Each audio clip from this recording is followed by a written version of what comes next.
What's up, everybody? Welcome back to another Sister for Sister story time session with your favorite sister, Shia Fire, here for another episode of Final Destination Bloodlines. This one is titled um, Femicide, Blood Sacrifice of Females of the Jewish, Catholic, Islamic cultures. Let me just get this up here. Womb envy continued. Bloodline envy continued.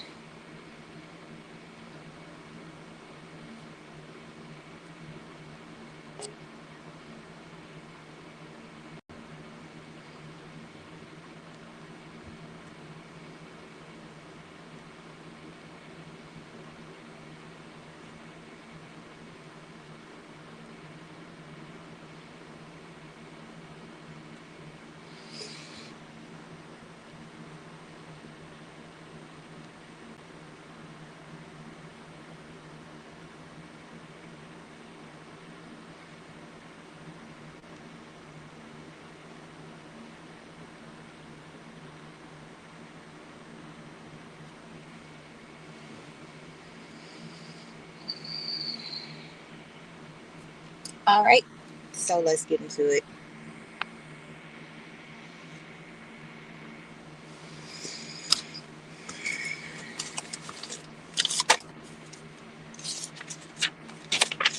All right, this will be the last video on this because I have to get back into this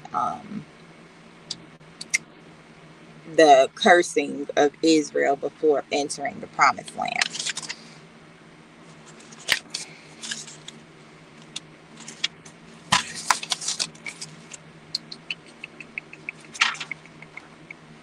Okay, so we'll be touching on female blood sacrifice,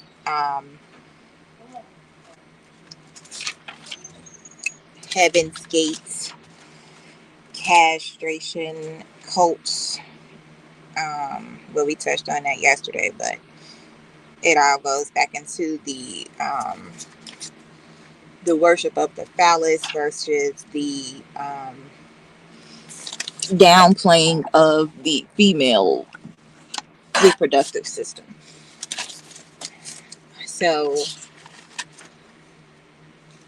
we'll be talking about women's virginity as a sacrifice, sexual sacrifices, prostitution as sexual sacrifices, sacred temple prostitutes, and things of that nature. Women that groom their sons to sacrifice women of other cultures for offerings to their deities, aka gods, making women pregnant and then oppressing them using other women to siphon their feminine creative energy, which is their spiritual birthright. All right, so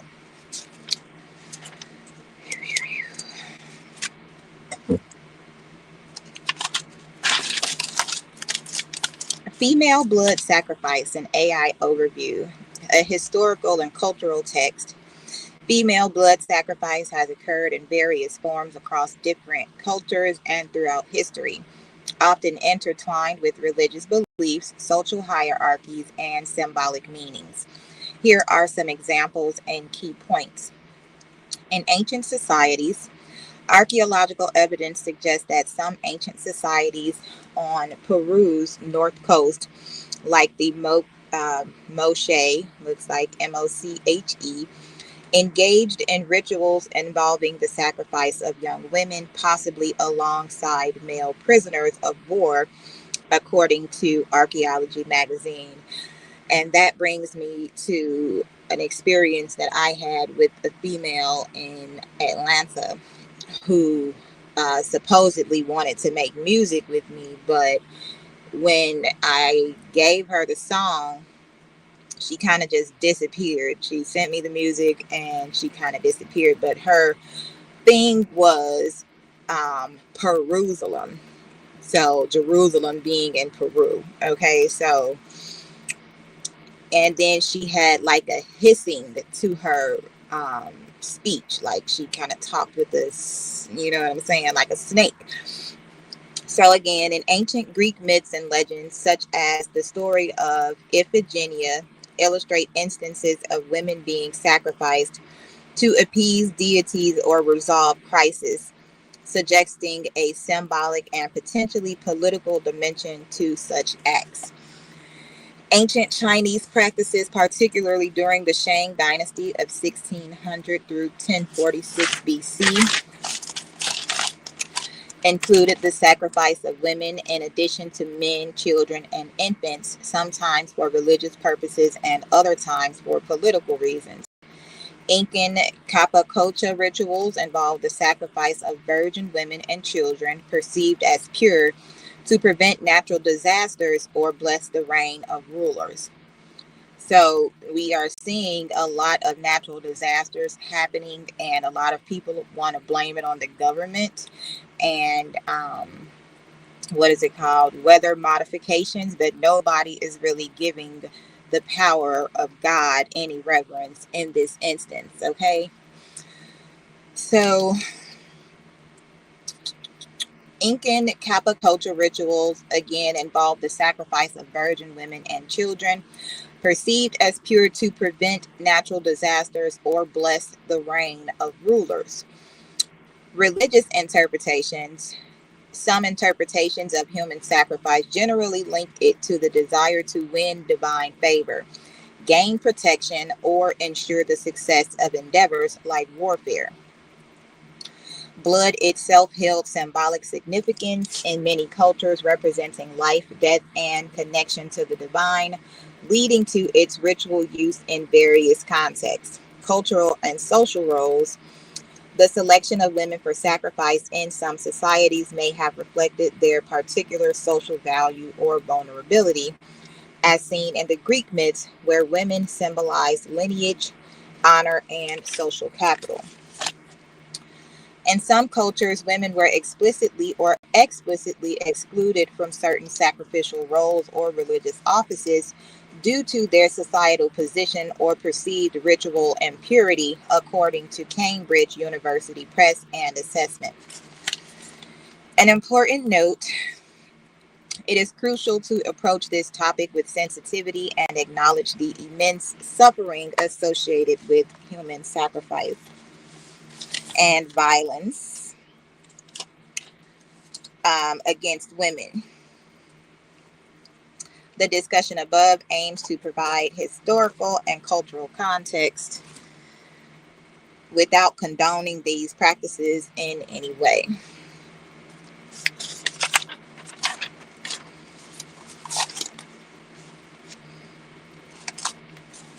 Right.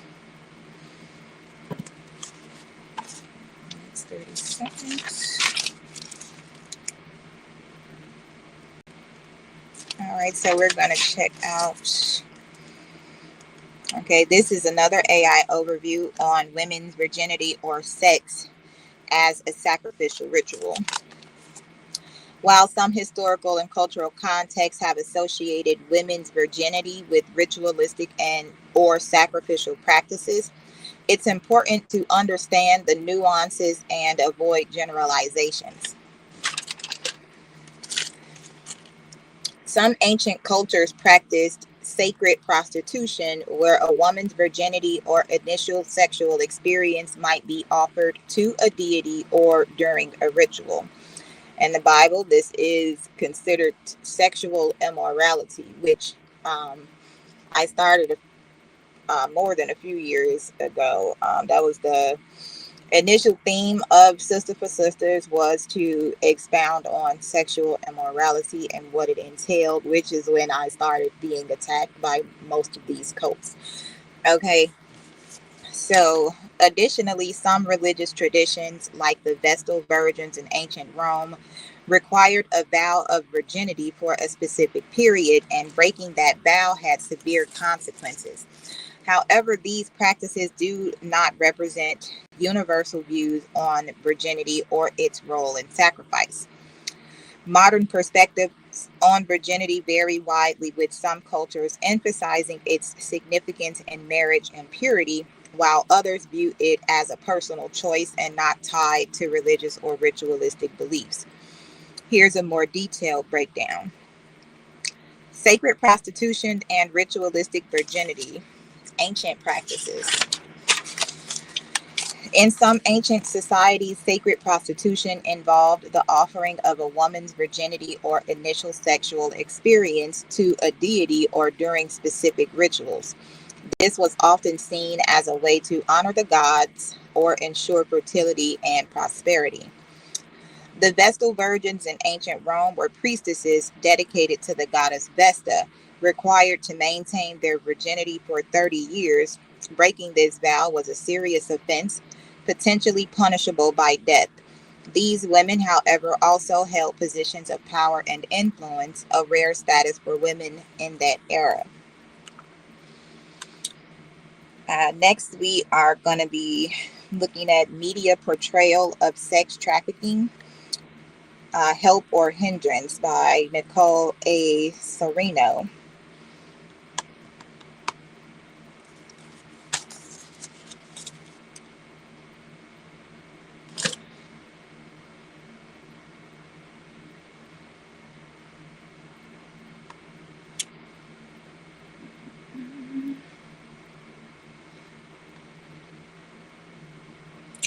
One moment.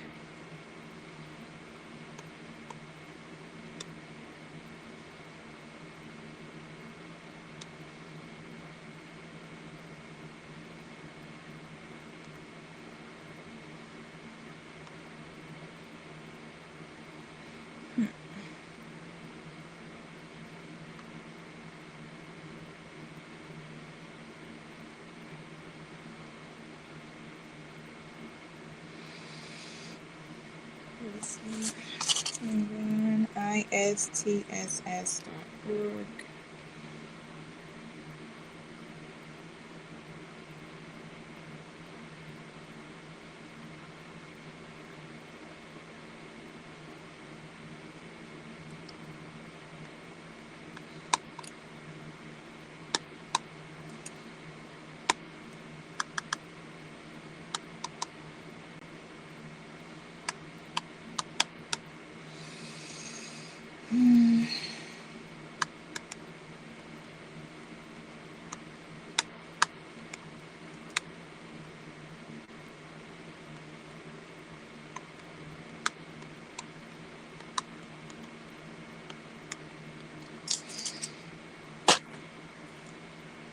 Okay, so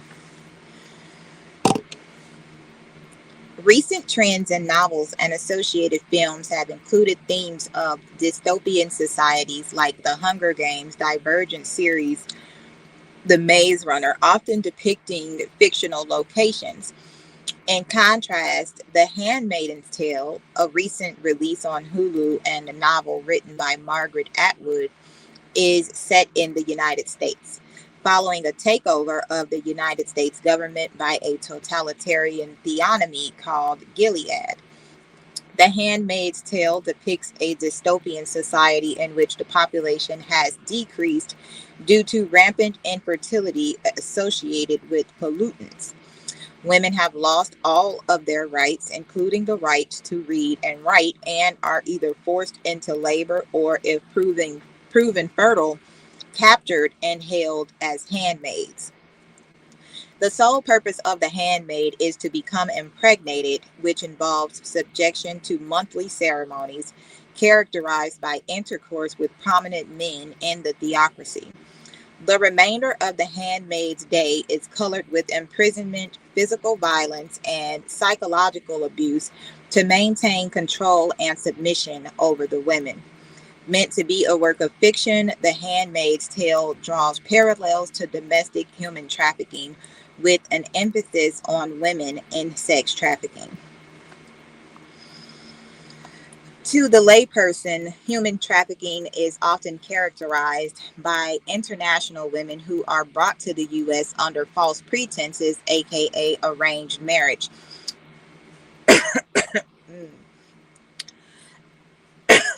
excuse me, and upon arrival are forced into prostitution, similar to the plot in the 2005 film Human Trafficking.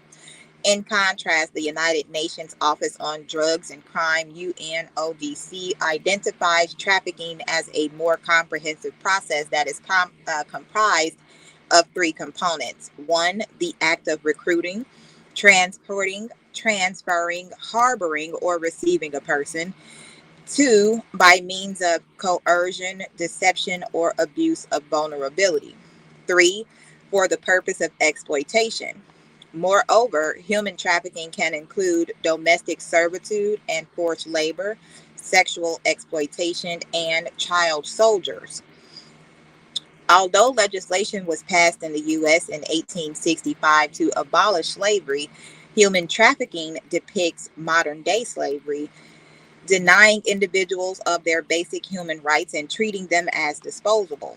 Despite high profile political movements combating human trafficking, Barack Obama, human trafficking has become a 31.6 billion a year industry that is ranked the third most lucrative organized crime enterprise. 316, like John 3:16. The Handmaid's Tale also depicts the profitability of selling and trading women for the purposes of sex, though the goal in the series is driven by a desire for procreation. Moreover, UNODC data reveals that sexual exploitation comprises the majority of human trafficking, with women and young girls the most commonly detected victims. As human trafficking becomes better understood, laws aimed to stop trafficking and protect the victims have emerged, as has celebrity activism like Demi Moore, Ashton Kutcher, Angelina Jolie, and Mira Sorvino. However, based on a quick Google search of celebrity involved documentaries, Nepal's Stolen Children, Trading Women, and films like Human Trafficking, they often depict child or minor victims of trafficking with international origins, consistent with the layperson's understanding of trafficking. Unfortunately, these depictions, although representative of some forms of trafficking, might contribute to the notion that trafficking in persons of domestic origin and adult women is a non issue. This is not to say that there is no media or celebrity acknowledgement of domestic sex trafficking. For instance, consider Real Men Don't Buy Girls, a campaign aiming to educate the public on sex trafficking in children in the U.S. However, this campaign excludes adult women, a demographic that makes up 51% of trafficking victims worldwide. In an effort to address the issue of celebrity activism on human trafficking, research examining transcripts of celebrity talks and public statements on this issue revealed that while celebrity donations and attention to the use of human trafficking may assist in raising awareness, their activism may dilute the seriousness of these crimes and provide only a partial picture of events. In addition, the media may also play a role in the public neglect of adult women victims. A recent study examining public perceptions on sex trafficking in a university sample revealed that men were less likely to believe sex trafficking was occurring and more likely to blame the victim and believe myths associated with trafficking. The authors proposed the belief in these myths could serve to provide a means of denying the reality of trafficking, that individuals may be sold or traded like goods, to victim blame and exonerate the trafficker. This ambiguity is also evident in The Handmaid's Tale, where the obedient handmaid is treated well and expected to submit to the AKA ceremony, seeming a willing participant, followed by physical violence or psychological abuse if not obediently behaving. There is no clear escape for the handmaid or the victim of sex trafficking. For those who are able to resume a life post trafficking, they incur more physical and mental health difficulties when compared to other sex workers, especially when there was an earlier age of exploitation. These results may aid to debunk myths associated with victims willingly participating in sex. In some, though the intent of Margaret Atwood may have only been to portray a fictional story in a totalitarian theocracy, her storyline also illustrates sex trafficking among an often overlooked demographic. Sex trafficking is a devastating and costly industry with lingering effects remaining post trafficking. Various services are available for survivors of human trafficking under the Trafficking Victims Protection Act of 2000, TVPA. However, many barriers exist. Difficulty meeting basic needs, limited health care, provider knowledge of trafficking, which can impede access to therapeutic services. Continued research and dissemination on human trafficking is required to facilitate the development of a comprehensive understanding for individuals in the community to reduce victim blaming and enhance potential victim identification. And the media can play an integral role in how this is accomplished. We got 914. All right.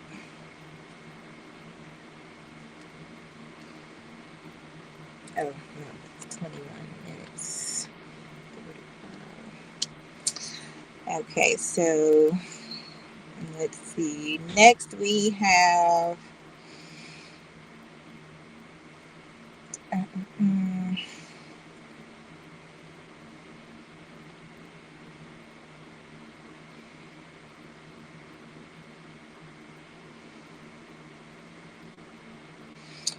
okay, this is just a Reddit question. Was the temple ceremony originally used as a blood oath to keep polygamy a secret?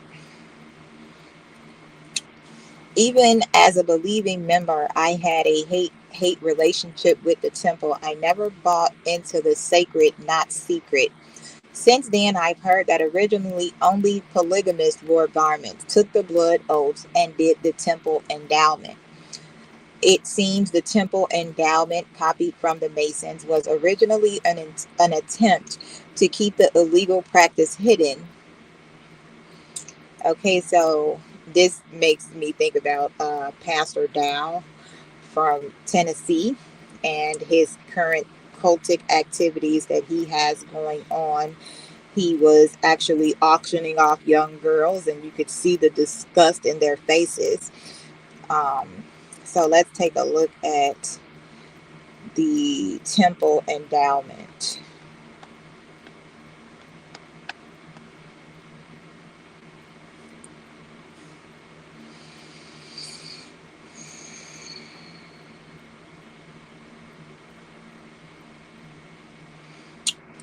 So, temple endowment and Mormonism.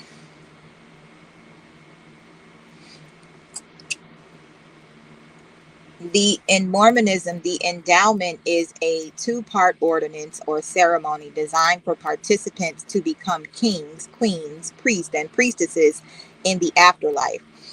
As part of the first ceremony, participants take part in a scripted reenactment of the biblical creation and fall of Adam and Eve.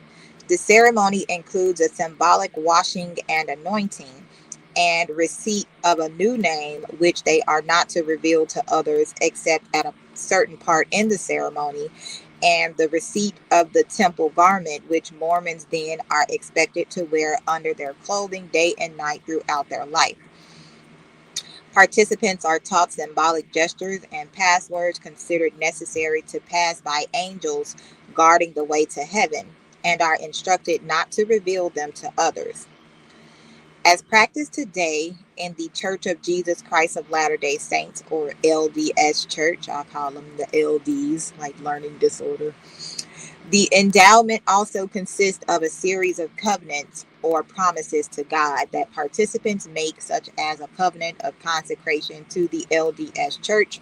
All LDS Church members who choose to serve as missionaries or participate in a celestial marriage in a temple must first complete the first endowment ceremony. The second part of the endowment, called the second anointing, is the pinnacle ordinance of the temple, jointly given to a husband and wife couple to ensure salvation, guarantee exaltation, and confer godhood. Participants are anointed kings, queens, priests, and priestesses, whereas in the first endowment, they are only anointed to become those contingent to following specified covenants.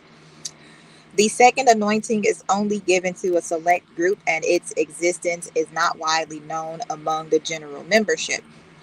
The endowment, as practiced today, was instituted by founder Joseph Smith in the 1840s, with further contributions by Brigham Young and his successors.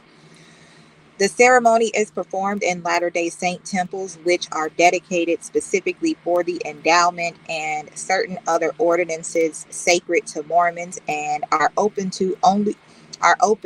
only to Mormons who meet certain requirements. There was a brief period during the construction of the Salt Lake Temple where a small building referred to as the Endowment House was used to administer the endowment ordinance. The endowment is currently practiced by the LDS Church, several denominations of Mormon fundamentalists, and a few other Mormon denominations. The LDS Church has altered the ceremony throughout its history. A distinct endowment ceremony was also performed in the 1830s in the Kirtland Temple, the first temple of the broader Latter-day Saint movement, which includes other smaller churches such as the Community of Christ. The term endowment thus has various meanings historically and within the other branches of the Latter-day Saint movement. About two-thirds of U.S. members reported having current authorization from their local leadership to participate in temple ordinances in a 2012 survey. Estimates show that fewer than half of converts to the LDS Church ultimately undergo the first endowment ceremony, and young people preparing for missions account for about one-third of live endowments, as contrasted with proxy endowments for the deceased. The less common second endowment ceremony has been given 15,000 times by 1941, but has become less frequent in modern times. Previous Latter-day Saint endowments. The meaning and scope of the term endowment evolved during the early Latter-day Saint movement, of which Mormonism is a part. The term derives from the Authorized King James Version, referring to the spiritual gifts given the disciples of Jesus on the day of Pentecost, in which they were endowed with power from on high. Christians generally understand this endowment to refer to the gift of the Holy Spirit, which the Latter-day Saints believe is given at the confirmation ceremony. In 1831, however, Smith began teaching that the elders of the church needed to be further endowed with power from on high in order to be effective proselytizers. He therefore gathered the elders together at a general conference in June 1831 and, quote unquote, endowed them with this power by ordaining them to the high priesthood. By the mid 1830s, Smith was teaching that a further endowment was necessary, this time requiring the completion of the Kirtland Temple as a house of God where God could pour out his Holy Spirit. Upon the completion of the Kirtland Temple after 3 years of construction, 1833 through 1836, the elders of the church gathered for this second promised endowment in early 1836. The Kirtland endowment included a ritual ceremony involving preparatory washings and anointings with oil, followed by a gathering in the temple, in which many reported spiritual gifts such as speaking in tongues and visions. The Nauvoo endowment consists of two phases: one, an initiation, and two, an instructional and testing phase. The initiation consists of washing and anointing, culminating in the clothing of the patron in a garment of the holy priesthood, which is thereafter worn as an undergarment. The instructional and testing phase of the endowment consists of a scripted reenactment of Adam and Eve's experience in the Garden of Eden, performed by live actors called officiators. In the mid 20th century, certain portions were adapted to a film presentation. The instruction is punctuated with oaths, symbolic gestures, and a prayer around an altar. And at the end of instruction, the initiate's knowledge of symbolic gestures and keywords is tested at a veil. On May 3rd, 1842, Joseph Smith prepared the second floor of his red brick store in Nauvoo, Illinois, to represent the interior of a temple as circumstances would permit. The next day, May 4th, he introduced the Nauvoo endowment ceremony to 9 associates. I have a video from before this that talks about the sacrifices of children by the Sooty Creek Indians, where they burned their babies basically to the Baphomet. And they also had a what was it, the World's Fair that was in Chicago. And you can't really find these videos, but there is a very old video on it. But if you look it up, I'm sure you can find it. So throughout 1843 and 1844, Smith continued to initiate other men as well as women into the endowment ceremony. By the time of his death on June 27, 1844, more than 50 persons had been admitted into the anointed quorum, the name by which this group called themselves. Again, this 627.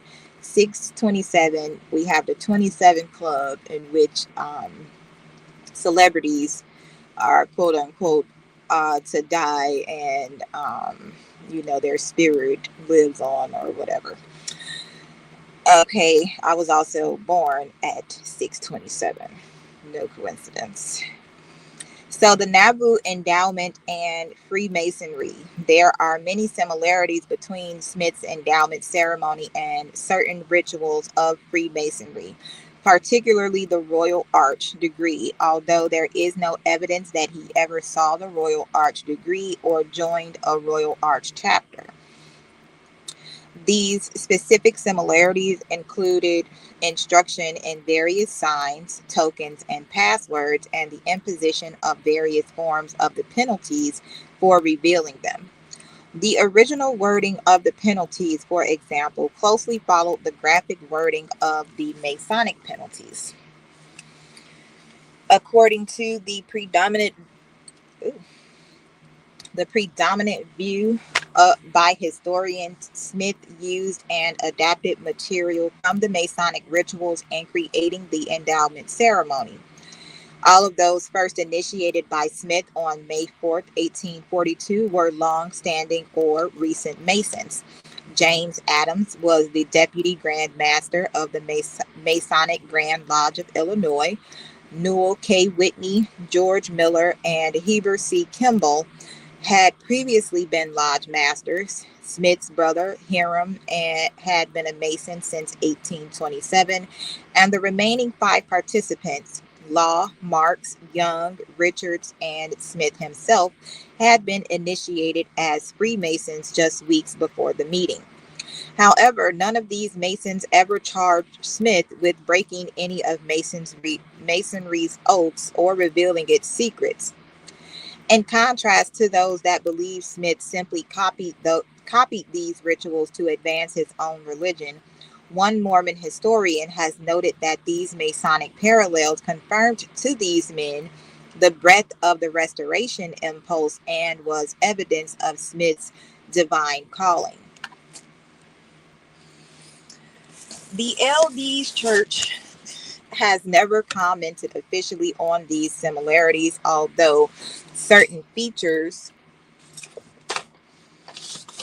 of the two rituals have been called analogous by one official church historian, and Apostle Jeffrey R. Holland stated in a BBC interview that endowment ordinance vows to secrecy are similar to a Masonic relationship. The LDS Church apostle John A. Whitsoe downplayed the similarities, arguing that they do not deal with the basic matters, the endowment, but rather with the mechanism of the ritual. One LDS church educator, however, was censured in the 1970s by the church educational system for arguing that the endowment ceremony had a dependent relationship with the rituals of Freemasonry. Some within the LDS church, particularly Smith's contemporaries, have expressed the view that the endowment was given anciently by God in its original form. Let me fix my seat.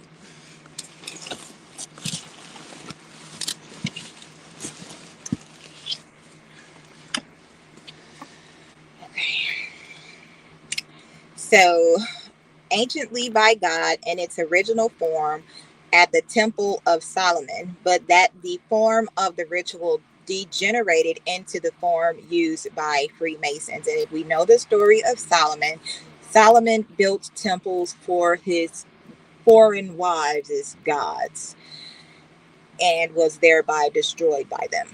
Heber C. Kimball clearly supported this vision. We have the true masonry. The masonry of today is received from the apostasy which took place in the days of Solomon and David. They have now and then a thing that is correct, but we have the real thing. Later modifications by the LDS Church after Smith officiated in Brigham Young's endowment in 1842. Smith told him, "Brother Brigham, this is not arranged perfectly. However, we have done the best we could under the circumstances in which we are placed. I wish you to take this matter in hand, organize and systemize all these ceremonies." Young did as Smith directed, and under Young's direction, the Nauvoo endowment ceremony was introduced to the church at large in the Nauvoo Temple during the winter of 1845 through 1846. A spacious hall in the temple's attic was arranged into appropriate ordinance rooms using canvas partitions. Potted plants were used in areas representing the Garden of Eden, and other areas were furnished appropriately, including a room representing the celestial kingdom. Over 5,500 persons received their endowments in this temple. Young introduced the same ceremony in the Utah Territory in the 1850s. If you know anything about the America is Egypt theology, Utah is considered the land of Judah. So, first in the endowment house and then in the St. George Temple. During this period, the ceremony had never been written down, but was passed orally from temple worker to worker. Shortly after the dedication of the St. George Temple and before his death in 1877, Young became concerned about the possibility of variations in the ceremony within the church's temples, and so directed the majority of the text of the endowment to be written down. This document became the standard for the ceremony thereafter. Also in 1877, the first endowments for the dead were performed in the St. George Temple. In 1893, minor alterations in the text were made in an attempt to bring uniformity to the ceremony and as administered in the temples. Between 1904 and 1906, the temple ceremony received very public scrutiny during the 1904 Senate investigation of LD's apostle and U.S. Senator Reed Smoot.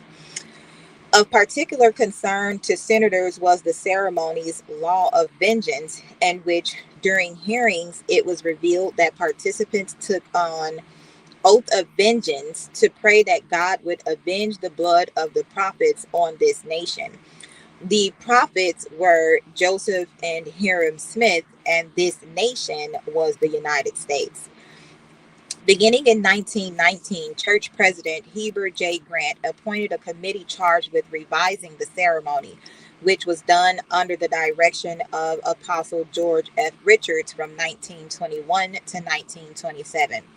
Richards received permission to write down the previously unwritten portions of the ceremony, Among his revisions was the elimination of the law of vengeance. Previous versions of the ceremony into the 1880s also had the representative of the Lord cut the symbols in the garments with a knife through the veil with one source, suggesting an early version cut into the knee of the participant to create a scar. I also have a knee scar, which I got from fighting someone I won't name. The committee also removed the violent language from the penalty portions of the ceremony prior to 1927. Participants made an oath that if they ever revealed the secret gestures of the ceremony, they would be subject to the following: my throat be cut from ear to ear, and my tongue torn out by its roots. Our breast be torn open, our hearts and vitals torn out and given to the birds of the air and the beasts of the field. Your body be cut asunder, and all your bowels gush out. Change to different ways in which life may be taken, and that's given some type of organ trafficking. Each temple president received a president's book with the revised ceremony, ensuring uniformity throughout the church's temples. The first filmed versions of the endowment were introduced in the 1950s by a committee headed by Gordon B. Hinckley. That change was initiated by Church President David O. McKay as a way of providing the instruction simultaneously in different languages. An innovation made necessary by the construction of the Bern, Switzerland temple, the church's first temple in Europe. As of 2005, ceremonies in all but two, Salt Lake Temple and Manti Temple, of the church's 128 operating temples are presented using the filmed version. I also stay right off of 128th Street. In 1990, further changes included the elimination of all blood oaths and penalties. These penalties, representing what the member would rather suffer than reveal the sacred signs given them in the ceremony, were symbolized by gestures for having the throat cut, the breast cut open, and the bowels torn out. Changes also included the elimination of the 5 points of fellowship, the role of the preacher, and all reference to Lucifer's popes and priests were dropped. The ceremony was changed to lessen the differences in treatment between men and women. Women no longer are required to covenant to obey their husbands, but instead must covenant only to follow their husbands as their husbands follow God. Also, Eve is no longer explicitly blamed for the fall or told that Adam shall rule over thee, and several references to Adam were replaced with references to Adam and Eve. The lecture at the veil was also cut, and some repetition was eliminated. In the temple endowment, women were previously urged to be a priestess under her husband, while men were promised they will be priests to God. In January 2019, that topic was removed from the endowment process in accordance with other changes that included more lines for Eve in their ritual performance of the book of Genesis. Also in 2019, a letter from the church's first presidency stated that veiling an endowed woman's face prior to burial is optional. It had previously been required. The letter went on to say that such veiling may be done if the sister expressed such a desire while she was living. In cases where the wishes of the deceased sister on this matter are not known, her family should be consulted. The church announced in 1988, the year of the travelers, that 100 million vicarious endowments had been performed on behalf of deceased persons, which is the death cult. Modern endowment as practiced by the LDS Church. The most well-known Mormon endowment ceremony is that performed by the LDS Church in its temples. This ceremony is open only to members of the church deemed worthy and given a temple recommend by their priesthood leaders after one or more personal interviews. It comprises of 4 parts. 1, an initiatory composed of the preparatory ordinances of washing and anointing. 2, an instructional portion with lectures and representations. 3, the making of covenants or oaths. And 4, a testing of knowledge. The initiatory is a prelude to the endowment proper, similar to chrismation, and consists of instruction, symbolic washing and anointing ordinances, being clothed in the temple garment, receiving a new name in preparation for the endowment. Preceded only by sealings in 1831, washing and anointing ceremonies are perhaps the earliest practiced temple ordinances for the living since the organization of the LDS Church. There is evidence that these ordinances have been performed since 1832, when they were first practiced in the Whitney store as part of the School of the Prophets, and were subsequently implemented in the Kirtland Endowment. Now, Whitney, I keep hearing that name, which makes me think about the Whitney Jones parochial school, whatever it's called, and who owns it. As part of the endowment ceremony, the ordinance of washing and anointing symbolizes the ritual cleansing of priests that took place at Israel's tabernacle, Solomon's temple, and the second temple, later known as Herod's temple. The washing symbolizes being cleansed from the blood of this generation and being anointed to become clean from the blood and sins of this generation. After the washing and anointing, the patron is given the temple garment, formerly called the garment of the holy priesthood. This garment represents the coats of skins given to Adam and Eve in the Garden of Eden. Similar ordinances are performed for the living and the dead in LDS temples, where men are ordained to the priesthood for the dead only, since a man coming to the temple for his own endowment would have previously received his Melchizedek priesthood ordination. They are washed with water, which only involves a cursory sprinkling of water. They are blessed to have the washing sealed.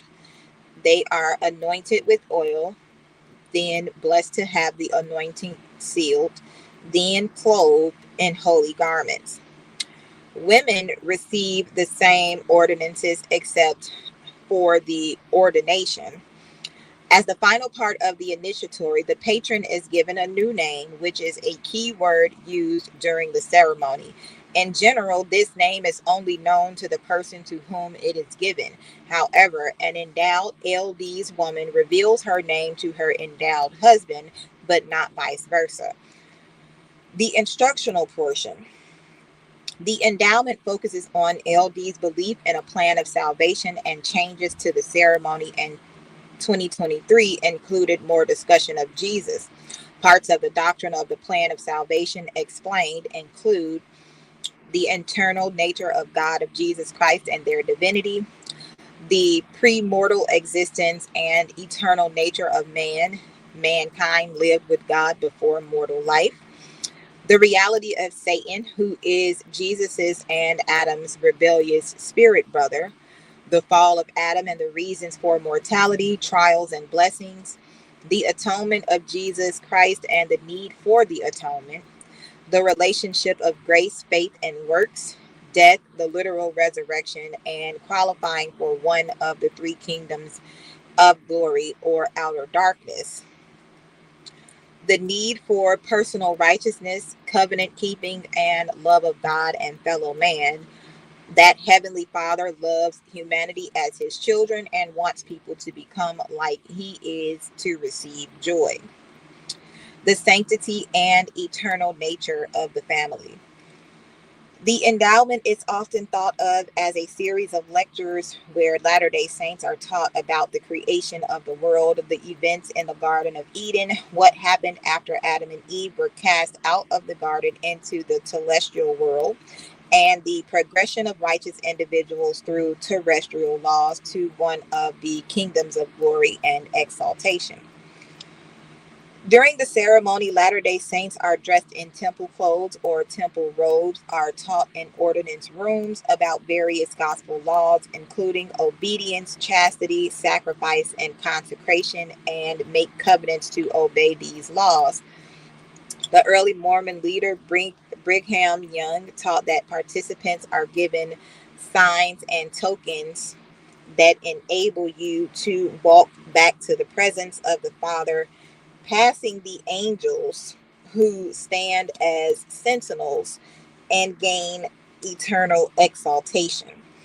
At the end of the ceremony, the participant is tested at the veil on their knowledge of what they were taught and covenanted to do, and then admitted into the celestial room where they may meditate and pray, but are discouraged from lingering. The covenant portion, the LDS Church defines a covenant as a sacred promise one makes to God. The temple ceremony involves entering into 5 covenants. Law of obedience, which includes striving to keep God's commandments. The law of sacrifice, which means doing all that is possible to support the Lord's work and repenting with a broken heart and contrite spirit. Law of the gospel, which refers to the higher law that Jesus Christ taught, including baptism, repentance, and being sanctified by the Holy Ghost. The law of chastity, which means having sexual relations only with the person to whom an individual is legally and lawfully married according to God's law. And the law of consecration, which means dedicating time, talents, and everything the Lord has blessed an individual with to build up the church. The promise given in the ceremony is that those who remain faithful will be endowed with power from on high. At the conclusion of the covenant portion of the ceremony, a prayer circle around the altar is conducted using all the tokens, names, and signs. The testing portion. At the end of the endowment ceremony, the participant is tested at a physical veil by a man representing the Lord on the signs and tokens just learned. Before 1990, at the veil, the participant also put their arm around and pressed their cheek, shoulders, knees, and feet against the person through the veil in what was called the 5 points and fellowship, the 5 points of fellowship. Requirements for participation. The endowment is open only to members of the church who have a valid temple recommend. To be eligible to receive a temple recommend, one must be deemed worthy by church leadership and have been a member of the LD church for at least 1 year. A male member of the church must hold the Melchizedek priesthood to participate in the endowment. A temple recommend is signed by the person receiving the recommend, a member of the person's bishopric, and a member of the stake presidency, who each perform a personal one-on-one worthiness interview. Persons seeking a recommend to attend the temple for the first time and receive their endowment will generally meet with their bishop and stake president. These interviews cover what the church believes to be the most important factors of personal morality and worthiness, including whether the person has a basic belief in key church doctrines such as the divinity of Jesus and the restoration, whether the person attends church meetings and supports the leadership of the LD's church, whether the person affiliates with Mormon fundamentalists or other people considered by the church to be apostate, whether the person is honest and lives the law of chastity and the word of wisdom, whether the person abuses family members, whether the person pays tithing and any applicable spousal or child support, and whether the person has confessed to serious past sins. Prior to participating in the endowment, members of the LD's church frequently participate in a 6-part temple preparation class, which discusses temple related topics but does not directly discuss the details of the ceremony. Ineligible groups of members. Some members of the church were historically or are currently ineligible for the temple endowment. For about 130 years, between 1847 and 1978, all LD's endowment related temple ordinances were denied to all Black women and men in a controversial temple racial restriction. As of 2023, all temple ordinances, including the endowment, continue to be denied for any lesbian, gay, or bisexual person who is in a same sex marriage or homosexual sexual relationship. Transgender individuals who gender transition, even if just by changing their names, pronouns, and gender presentation by clothing and hairstyle, are also barred from temple ordinances as of 2020. These restrictions have received criticism from both outside and inside the LDS church. Held sacredness and perceived secrecy. In the modern endowment ceremonies, recipients explicitly agree to a covenant of non-disclosure to keep some content, such as the ceremonies, signs and tokens, and formally penalties, confidential. The remainder of the ceremony carries with it no covenants of secrecy. The remainder of the ceremony, most Latter-day Saints are generally unwilling to discuss specific details of the ceremony and have been instructed by top church leaders that the only place where the temple ceremony should be discussed, even amongst faithful members, is within the temple. The apostle David A. Bednar said temple ceremonies are not secret, they're sacred. Many Mormons hold the making of these covenants to be highly sacred and believe that details of the ceremony should be kept from those who are not properly prepared. Penalties. Prior to revisions in 1990, the LDS church version of the endowment included penalties which were specified punishment for breaking an oath of secrecy after receiving the Nauvoo endowment ceremony. Adherents promised they would submit to execution in specific ways should they reveal certain contents of the ceremony. In the ceremony, participants each symbolically enacted 3 of the methods of their execution. Aspects of the ceremony held confidential have been published in various sources unauthorized by the LDS Church. Historical organizational statements on confidentiality. Official church publications have consistently stated that temple ceremonies are confidential and not to be discussed outside the temple, but the degree and breadth of information shared has shifted over time. The non-public nature of the endowment is implied early on by a reference in facsimile number 2 in the Book of Abraham, part of the LDS Church Standard Works, dated to 1835. When it states that there are things that cannot be revealed unto the world, but is to be had in the holy temple of God. In 1904, B.H. Roberts declared in testimony to the United States Senate that certain aspects of the endowment ceremony were intended to be sacred from the world. This information includes in the initiation and instructional/testing phases of the endowment ceremony certain names and symbolic gestures called tokens and signs. In 2021, the online versions of the General Handbook, the specific covenants made during the endowment, have been enumerated. This is the only new item that was not publicly discussed about the endowment that was added. Since that publication, the covenants made and their doctrinal implications have been discussed in more public forums, including the publication of an article listing the covenants made and explaining their significance. Perceived implications of confidentiality policy. Some Mormons have suggested that the reluctance to discuss the endowment encourages attacks and unauthorized exposés by evangelical Christians and others, and therefore advocate a more transparent attitude toward the ceremony.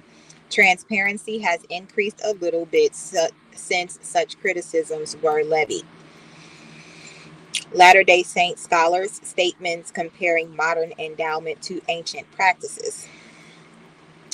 The Latter-day Saint viewpoint is that the endowment is of ancient origin, revealed from the earliest time to the biblical Adam.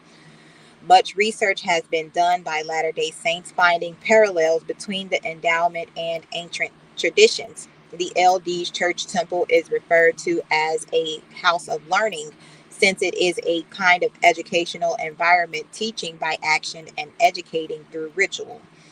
The endowment ordinance, as presented in Latter-day Saint temples, has been referred to as a ritual drama that commemorates episodes of sacred history due to its theatrical setting.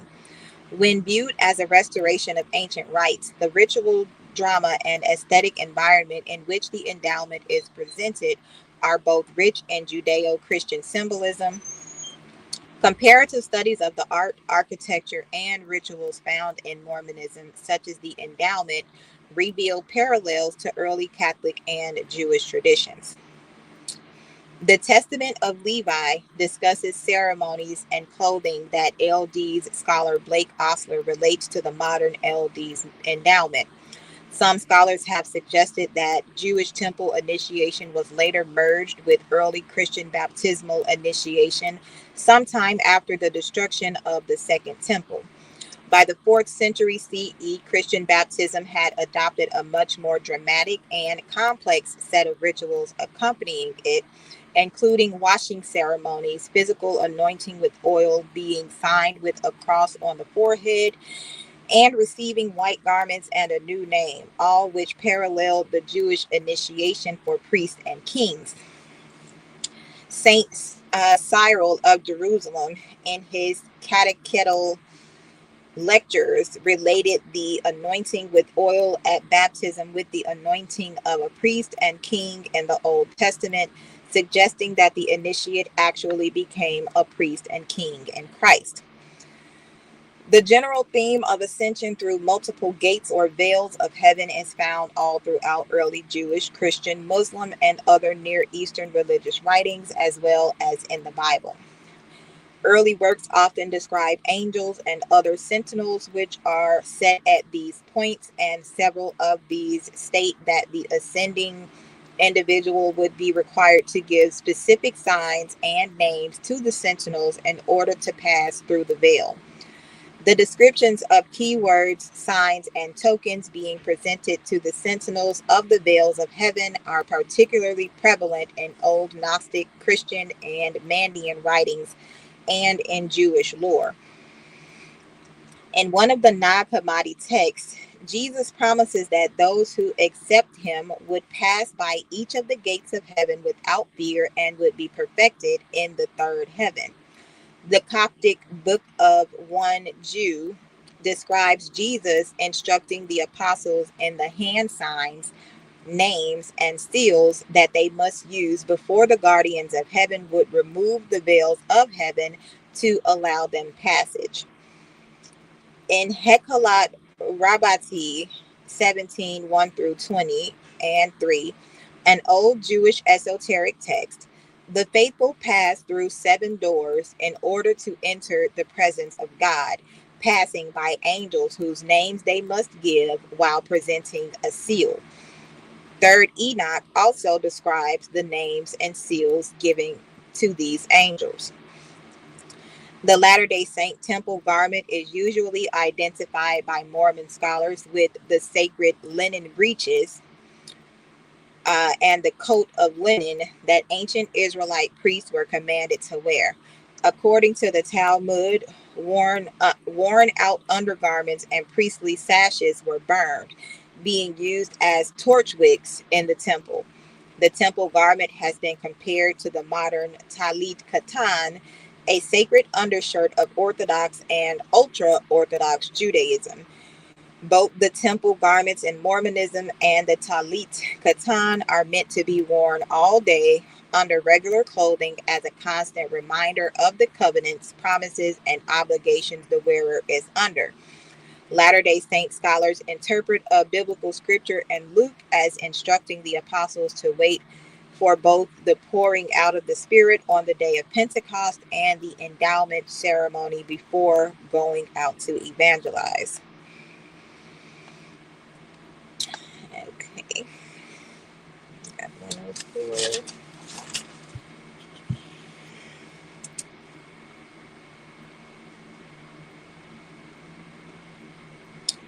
Okay. What do we have next?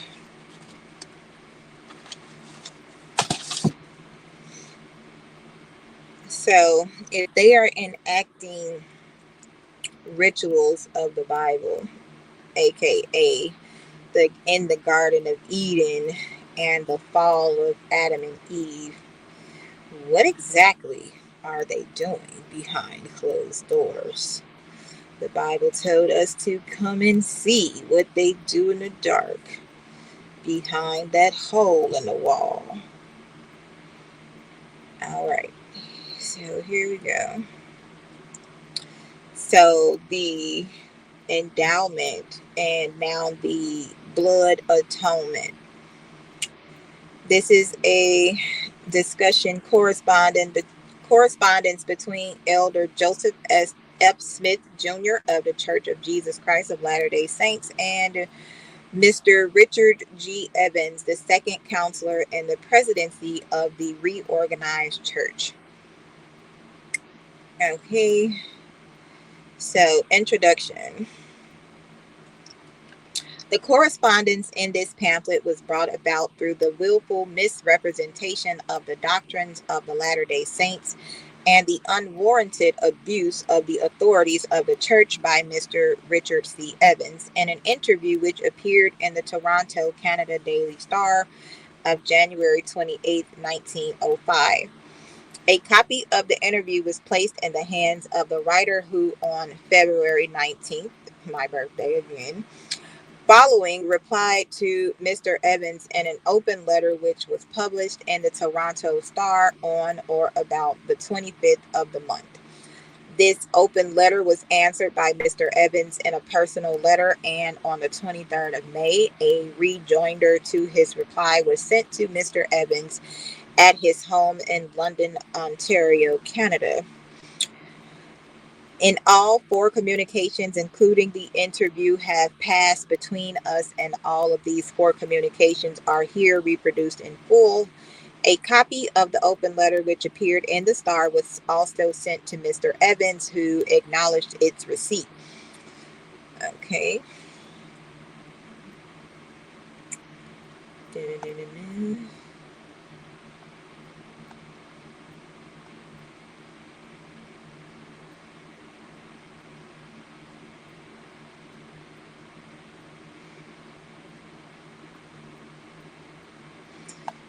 Okay, so I'm just going to go through. I'm not going to read everything. Troubles of the sect.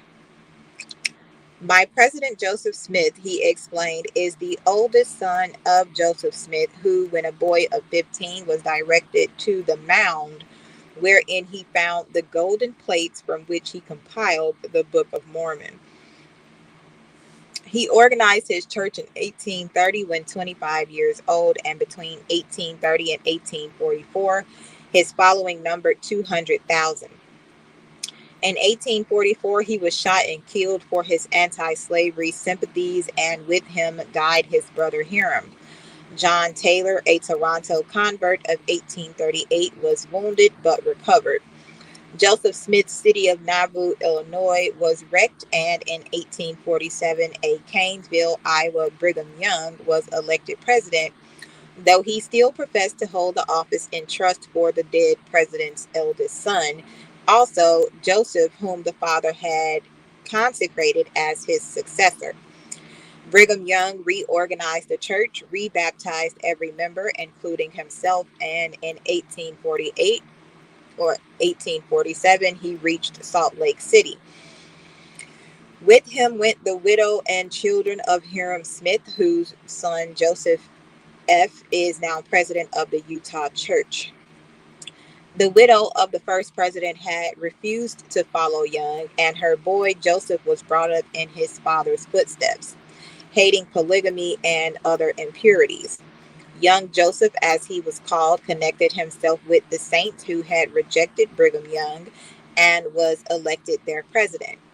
He was then 28 years old. In 1872, he was called to Washington, a report having reached the government that Mormonism had again sprung up in Illinois. He disproved the charge of polygamy and blood atonement and demonstrated that Latter day Saintism was in keeping with the law and supported by the Bible. Incorporation was granted, and we have prospered. Upheld death. Brigham Young, who had been under suspicion at Joseph Smith's death, introduced polygamy and blood atonement at Salt Lake City. Blood atonement meant death to anyone who left his church.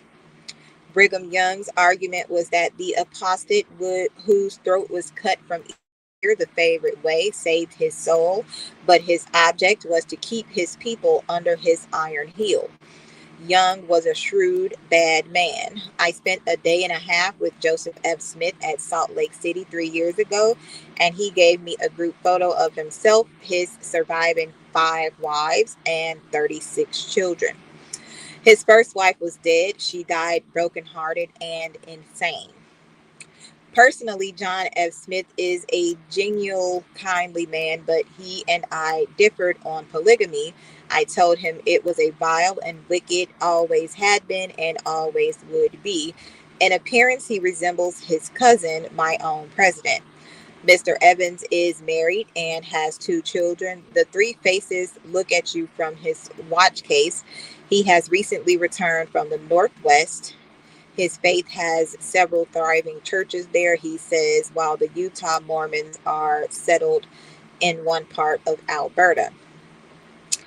Footnote: Mr. Evans' declaration that the prophet was killed for his anti-slavery sympathies is rather surprising when we consider that he was in one of the anti-slave states, and the mob at Carthage was largely composed of men with very strong anti-slavery sympathies. The fact is, he and his brother Hiram were martyred for their religion, of which celestial marriage, including plural marriage, formed a part. One of the charges made against them was that of teaching polygamy. In proof that prophet did not ordain or consecrate his son as his successor, the reader is referred to the affidavits of John W. Rigdon and Bathsheba W. Smith. As the church was never disorganized, it could not be reorganized. Mr. Evans has made a mistake. It was the quorum of the first presidency that was disorganized at the prophet's death, and which was reorganized when Brigham Young was elected president, and not the church. So let's take a look at the celestial marriage.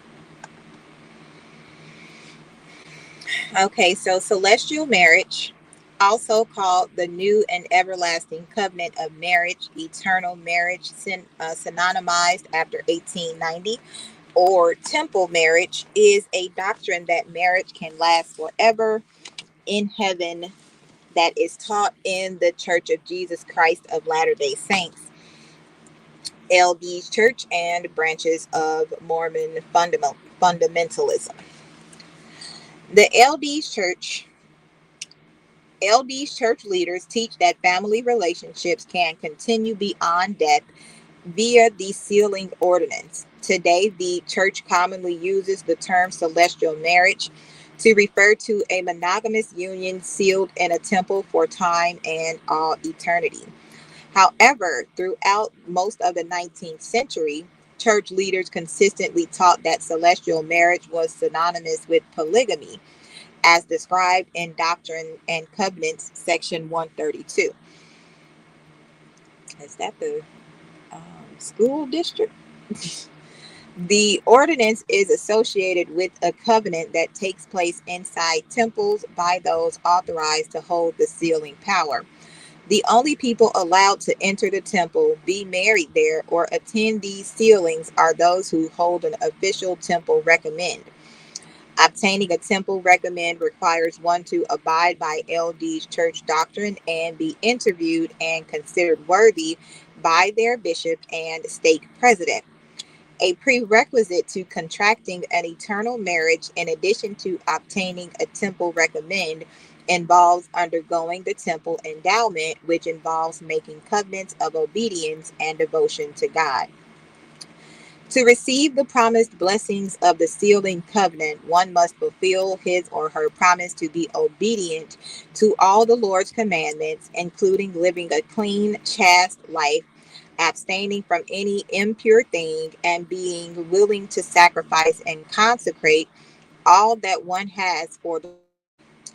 In the marriage ceremony, a man and a woman make covenants to God and to each other and are said to be sealed as husband and wife for time and all eternity. The religion, citing Matthew 16, verse 19, and Matthew 18, verse 18, distinguishes itself from some other religious traditions by emphasizing that marriage relationships and covenants made in this life in the temple will continue to be valid in the next life if the couple abides by these covenants. In the 19th century, the term celestial marriage was essentially synonymous with polygamy, called plural marriage, which many leaders taught was required for exaltation in the highest degree of the celestial kingdom. New polygamous unions were publicly discontinued in the LDS church with the 1890 manifesto. Those sealings did continue. The 1904 second manifesto and the 1933 third manifesto. Existing plural marriages continued into the mid 20th century. The term celestial marriage is still used in the polygamous sense by some Mormon fundamentalist denominations, which branched from the LDS church. In the LDS church today, both men and women may enter a celestial marriage with only one living partner at a time. A man may be sealed to more than one woman if his wife dies. He may then enter another celestial marriage and be sealed to both the living wife and the deceased wife or wives. Many Latter-day Saints believe that all these sealings will be valid in the eternities, allowing the husband and all sealed wives to live together in the celestial kingdom. In 1998, the LDS Church changed its policy and now allows women to be sealed to more than one man after her death, though not simultaneously while living. A woman may be sealed to only one husband at a time while alive and may only be sealed to subsequent partners after she has died. Proxy sealings, like proxy baptisms, are offered to the person in the afterlife. According to church teachings, the celestial marriage covenant, as with other covenants, requires the continued righteousness of the couple to remain in effect after this life. If only one remains righteous, that person is promised a righteous eternal companion in eternity. The New Testament. In Matthew 22, verses 28 through 30, Jesus is asked about the continuing state of marriage after death, and he replies that after the resurrection of the dead, people will neither marry nor be given in marriage. They will be like the angels in heaven. Mormons do not interpret Jesus' statement as meaning that marriages will not exist after the resurrection, but that marriages will not be performed after the resurrection. For all questions of marital status must be settled before that time. Thus, Mormons believe that only mortals can be the subject of an eternal marriage ordinance. Mortals may receive the ordinance for themselves or by proxy for those who have already died. Sealing. Celestial marriage is an instance of the LDS Church doctrine of sealing. Following a celestial marriage, not only are the couple sealed as husband and wife, but children born into the marriage are also sealed to that family. In cases where the husband and wife have been previously married civilly and there are already children from their union, the children accompany their parents to the temple and are sealed to their parents following the marriage ceremony. LDS church members believe that through this sealing, the family constituted of a man, wife, and children will live together forever if obedient to God's commandments. Relationship to plural marriage.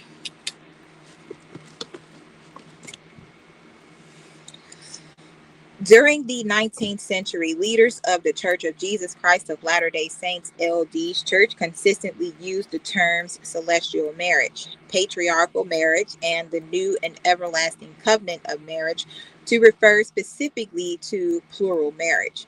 Early church leaders such as Brigham Young, Orson Pratt, John Taylor, George Q. Cannon, and others taught that celestial marriage in Doctrine and Covenants, section 132, referred exclusively to polygamy and that plural marriage was required for exaltation in the highest degree of the celestial kingdom.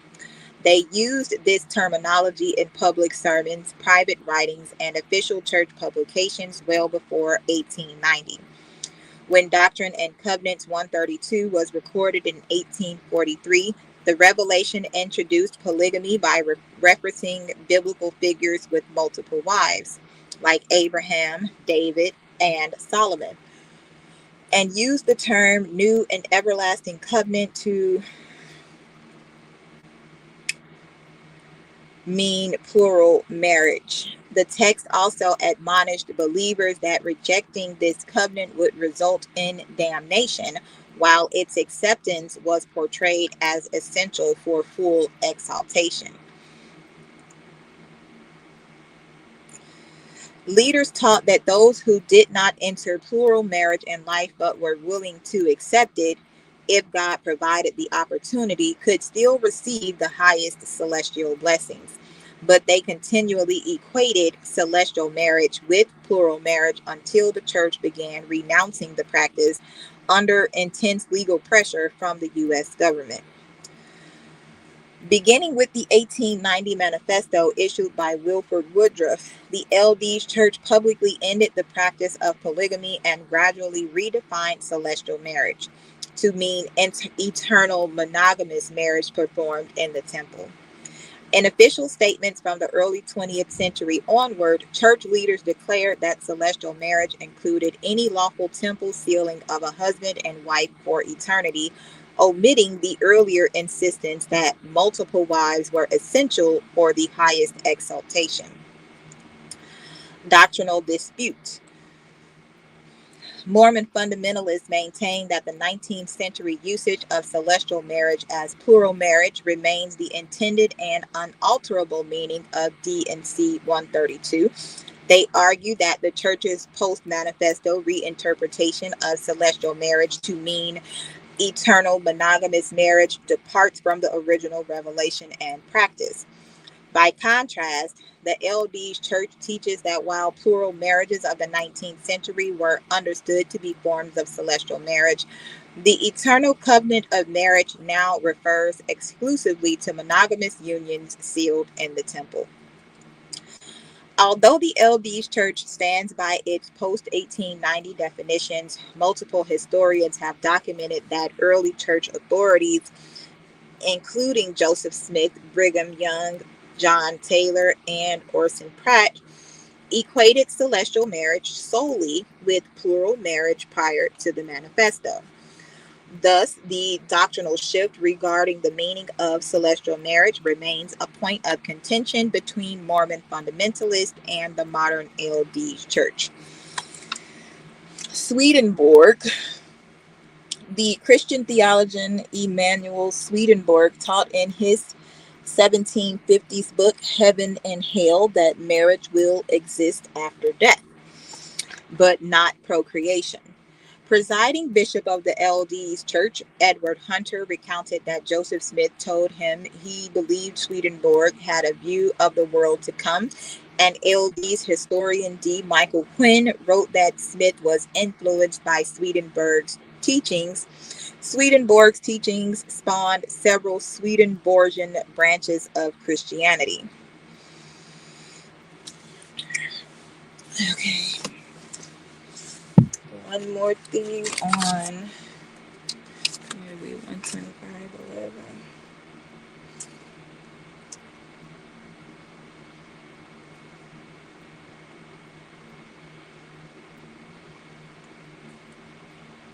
Okay, I'm gonna read about the posthumous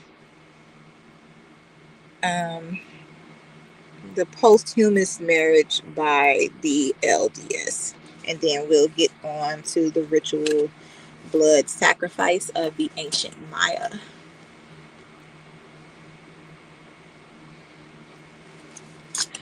Okay, so again, members of the Church of Jesus Christ of Latter-day Saints, LDS Church, believe that with the appropriate authority, marriages can be performed for time and all eternity rather than just until death do us part.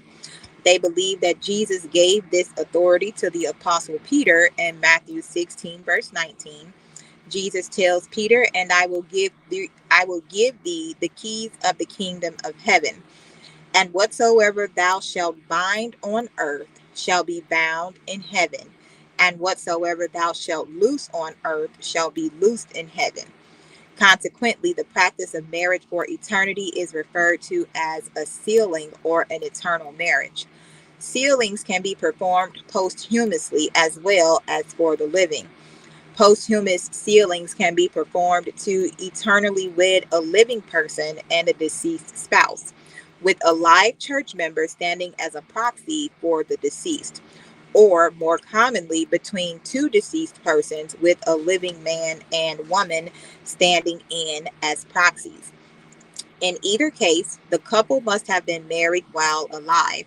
Thus, this practice is perhaps better described as a posthumous sealing rather than a posthumous marriage. In current practice, men who are dead may be sealed by proxy to all of the women to whom they were legally married while alive. Recent changes in church policy also allow women to be sealed to multiple men, but only after both she and her husbands are dead. Sealings are also performed posthumously for deceased couples, even for couples that divorced in life. This ordinance is similar to the church's practice of baptism for the dead, although it has not been as controversial with non-Mormons. The church's doctrine is not entirely specific concerning who should be sealed to whom when there are multiple spouses, and the church permits a sealing to take place anytime there was a valid marriage between an opposite sex couple. One possibility is that regardless of how many times a man or woman is sealed, only one marriage will remain in the afterlife. Another possibility is that multiple sealings will be valid in the next life. The church does not clearly teach whether or not polygamous marriages exist in the afterlife. It is believed that the proxy sealings, like the church's proxy baptisms, are offered to the deceased persons, and that the deceased persons must accept the ordinance for it to take effect. The LDS Church opposes same-sex marriages and does not perform them for either living or deceased couples. Judaism. The Diary of a Young Girl by Anne Frank includes a man named Fritz Pfeffer under the pseudonym Albert Dussel. In the 1930s, Pfeffer met Charlotte Coletta. Pfeffer and Coletta moved in together but were forbidden from marrying because of the 1935 Nazi Nuremberg laws that outlawed marriages between Jews and non-Jews.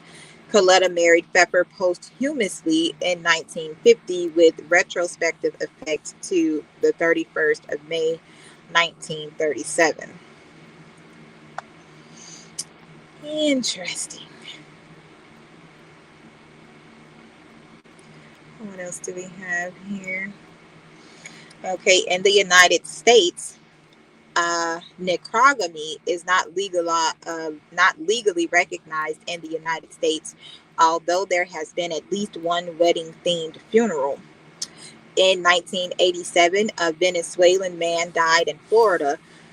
The next week, his alleged fiancée told the probate court that she was his wife and claimed the right to administer his estate and that she was entitled to the amount of the estate normally given to a spouse, rather than the entire estate going to his children. 2 weeks after the man's death, a Florida court ordered that the alleged marriage be legally recognized. However, this order was reversed the next year after an appeal by the man's children. In 2006, Nicole Poulter, fiance of police shooting victim Sean Bell, tried to posthumously marry him. However, this was not possible because a marriage license had not been signed. Poulter nevertheless took Bell's last name to honor his memory. It's given Beetlejuice.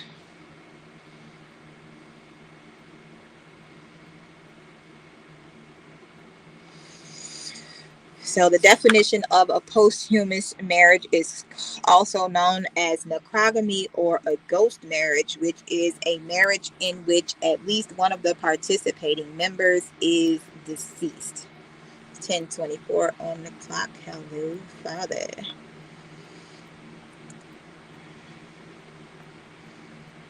Okay.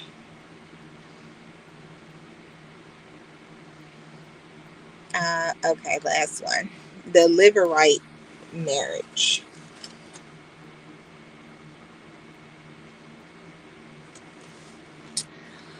The Levirate marriage is a type of marriage in which the brother of a deceased man is obliged to marry his brother's widow. Levirate marriage has been practiced by societies with a strong clan structure in which exogamous marriage or marriage outside the clan is forbidden. The etymology. The term Levirate is derived from the Latin levir, meaning the husband's brother. It is unrelated to Leviticus or Levite. Background and rationale. This comes from the main article of the widow inheritance. Levirate marriage can, at its most positive, serve as protection for the widow and her children, ensuring that they have a male provider and protector. Levirate marriage can be a positive in a society where women must rely on men to provide for them, especially in societies where women are under the authority of, dependent on, in servitude to, or regarded as possessions of their husbands, and to ensure the survival of the clan. The practice of Levirate marriage is strongly associated with patriarchal societies. The practice was extremely important in ancient times, like the ancient Near East, and remains so today in parts of the world. Having children enables the inheritance of land, which offers security and status. A Levirate marriage might only occur if a man died childless in order to continue his family line. The anthropologist Ruth Mace also found that the practice of widow inheritance by younger brothers, common in many parts of Africa, serves to reduce population growth, as these men will be forced to marry older and hence less fertile women.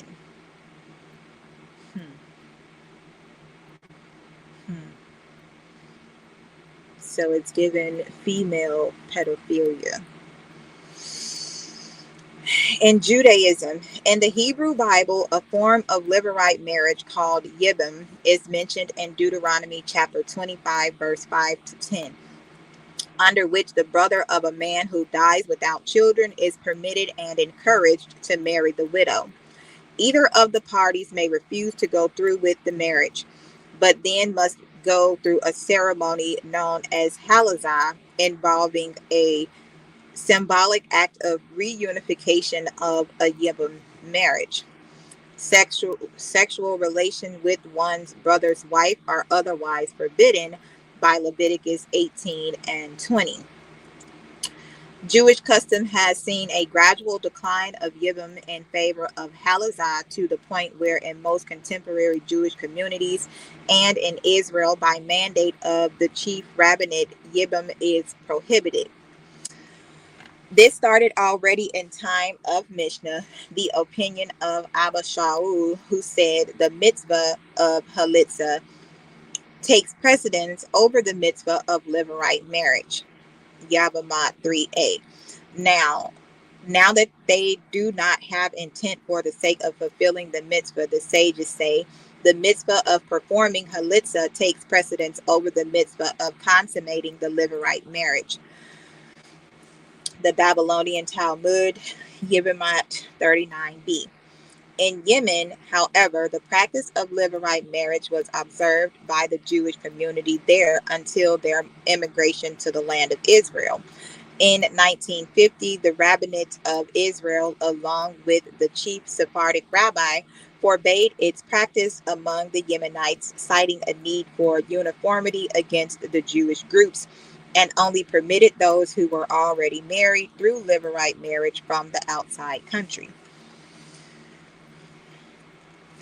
Islamic law, Sharia law, clearly lays down rules for marriage, including who may marry whom. And although the Quran does not prohibit a man from marrying his brother's widow, it does insist that if it were to be done, it should be treated as a normal marriage with the wife's consent and additional mahr.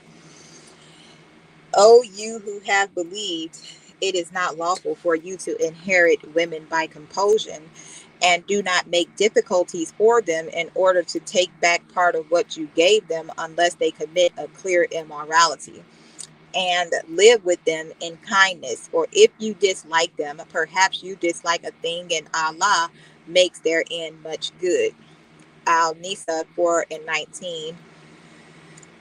While not being an Islamic tradition in and of itself, it has historically been widespread in the Muslim world and is deemed permissible with the consent of the wife by most Muslim scholars, and is even recommended, depending on the circumstance, by some.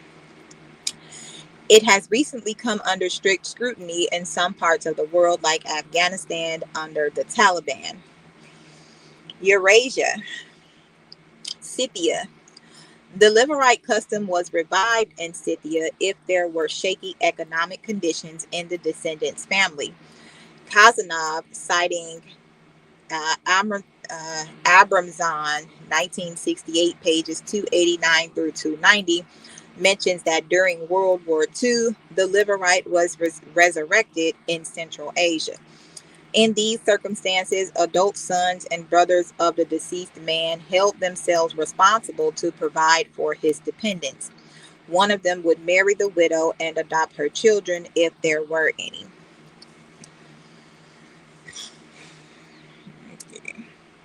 I'm trying to keep it in the U.S. and Islam, Catholicism, and Hebrewism. And I will go deeper into these peoples and where they are located in America. So in the Americas, pre-colonial Inca civilization, Spanish chronicler Juan de Betanzos described the practice of levirate marriage, which he saw observed in Peru in the early 16th century by the people ruled by the Inca. If the first husband of a woman died and the woman wanted to marry, she would be married to the closest relative of her husband. If children remained from her first husband, she should wear them as her own. If the first husband left no children, the second should be from the same lineage, and the lineage would continue, and the blood of those of Cusco would not be mixed with that of some other nation or disappear. In popular culture, Live-right marriages serve as a plot element in various works of fiction. In William Shakespeare's iconic play Hamlet, the titular character's paternal uncle Claudius marries his mother after the death of Hamlet's father. It is later revealed by the late king's ghost that Claudius murdered his brother in order to seize the throne and marry his sister in law. The plot of Holy Matrimony, 1994, is based on a Liverite marriage, but the real life Hutterites don't have such custom.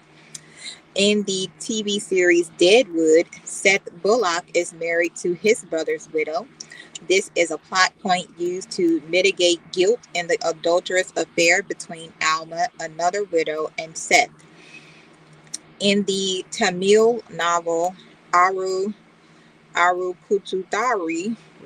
2006, Aruda's younger brother of Samuel marries his sister-in-law, Samutharavali, nearly 3 years after Samuel goes missing. In A Song of Ice and Fire, Lord Eddard Stark marries his brother Brandon's betrothed, Caitlin Tully, after the death of Brandon. In Hell on Wheels, 2011 through 2016, it makes mention of Eva's late husband, Gregory Toole, having killed himself, his brother having tradition to marry her as his brother's widow.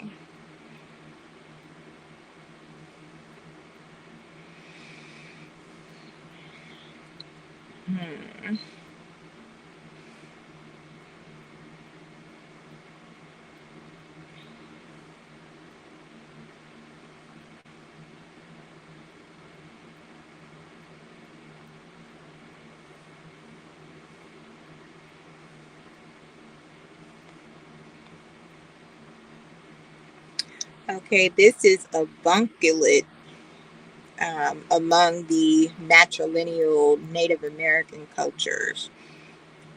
Last one, guys, I promise.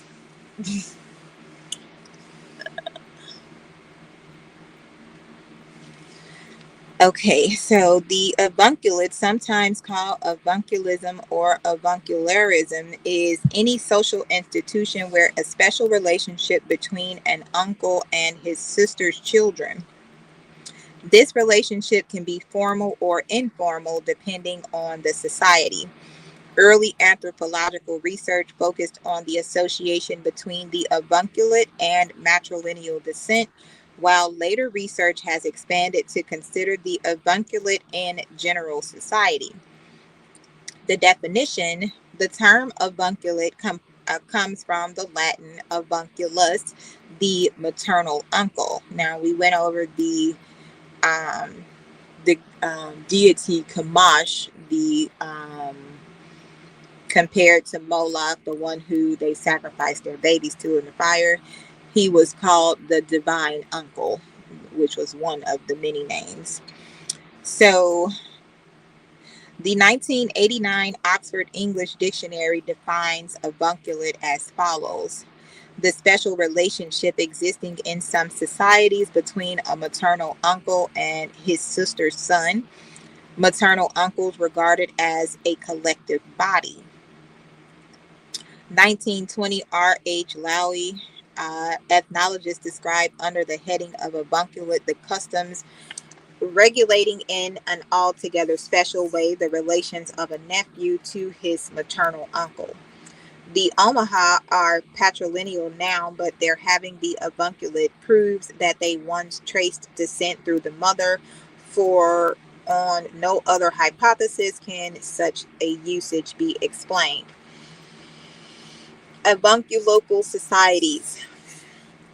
An avunculocal society is one in which a married couple traditionally lives with the man's mother's eldest brother, which most often occurs in matrilineal societies. The anthropological term avunculocal residence refers to this convention, which has been identified in about 4% of the world's societies.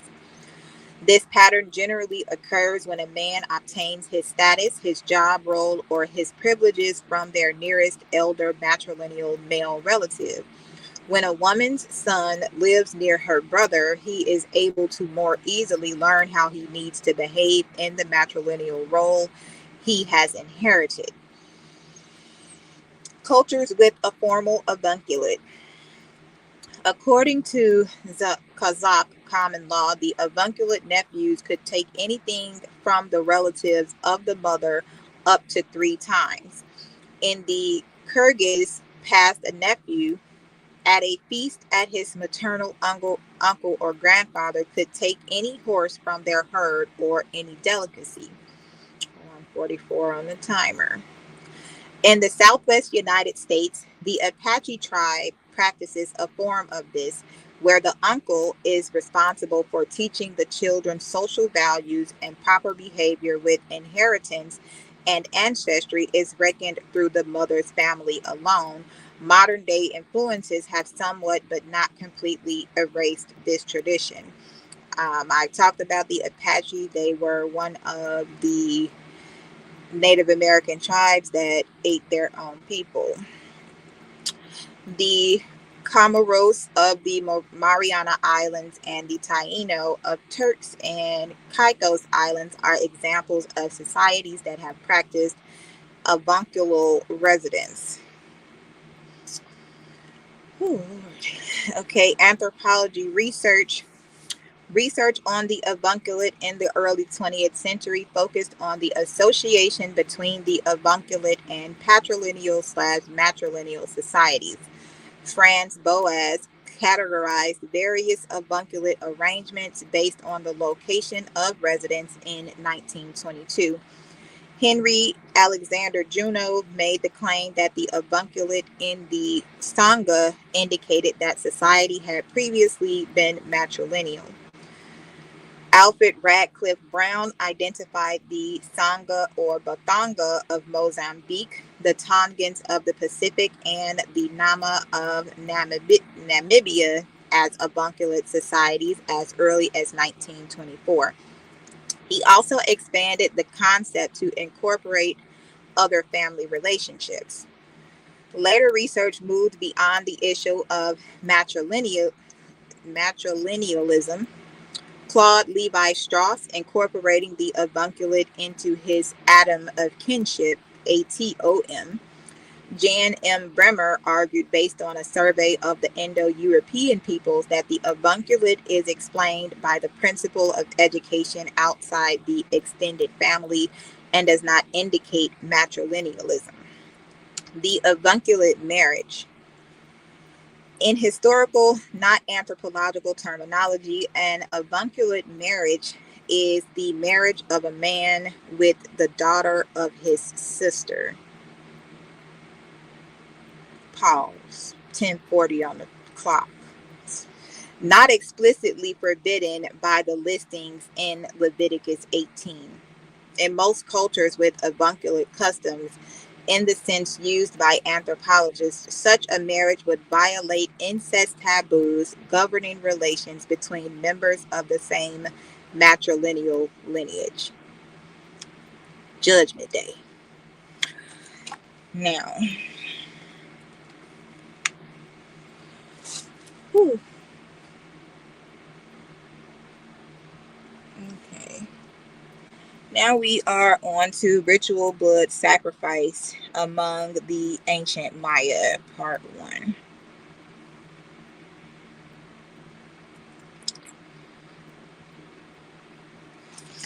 So, students of ancient Mexican religion have long recognized that the offering of human blood to gods and other supernatural beings was the central ritual act in the religious life of all Mesoamerican peoples. Both archaeology and ethnohistory testify that blood sacrifice was as important to the ancient Maya as it was to their neighbors in central Mexico.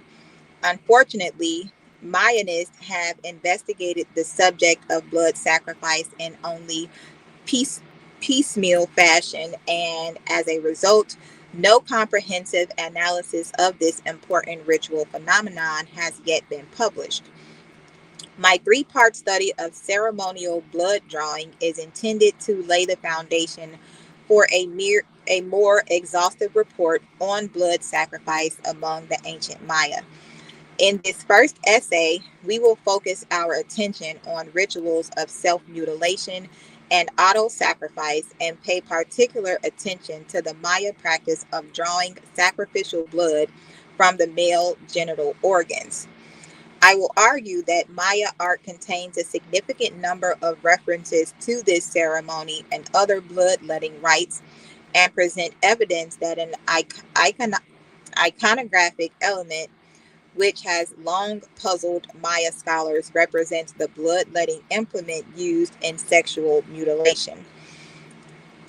The second part of my study of blood drawing will offer a new interpretation of the central element of the quadripartite badge. I will suggest that this motif represents the stingray spine used in Maya auto sacrifice, and that its symbolism refers to the king's role in ensuring the fertility of the earth and guaranteeing the abundance of agricultural crops. The final section of my study of self mutilation will analyze the iconography of the regent of the month Pax, PAX, and evaluate Michael Coe's hypothesis that this deity is the patron of sacrificial bloodletting, aka Tupac. Ceremonial blood drawing and auto sacrifice are documented in ethno-historical documents from throughout the Maya area. Diego de Landa reports that the Yucatec Maya practiced a variety of bloodletting rituals in the 16th century. They offered sacrifices of their own blood, sometimes cutting themselves around in pieces, and they left them in this way as a sign. Other times they pierced their cheeks, at others their lower lips.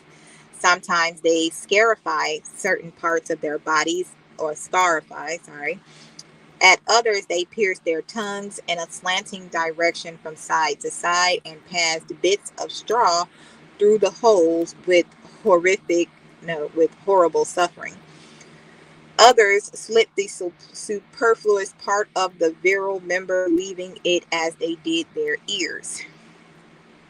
Although Landa usually does not give detailed descriptions of Maya blood sacrifice rites, he does elaborate on one particular ceremony which involves blood drawn from the genital organs of male worshippers.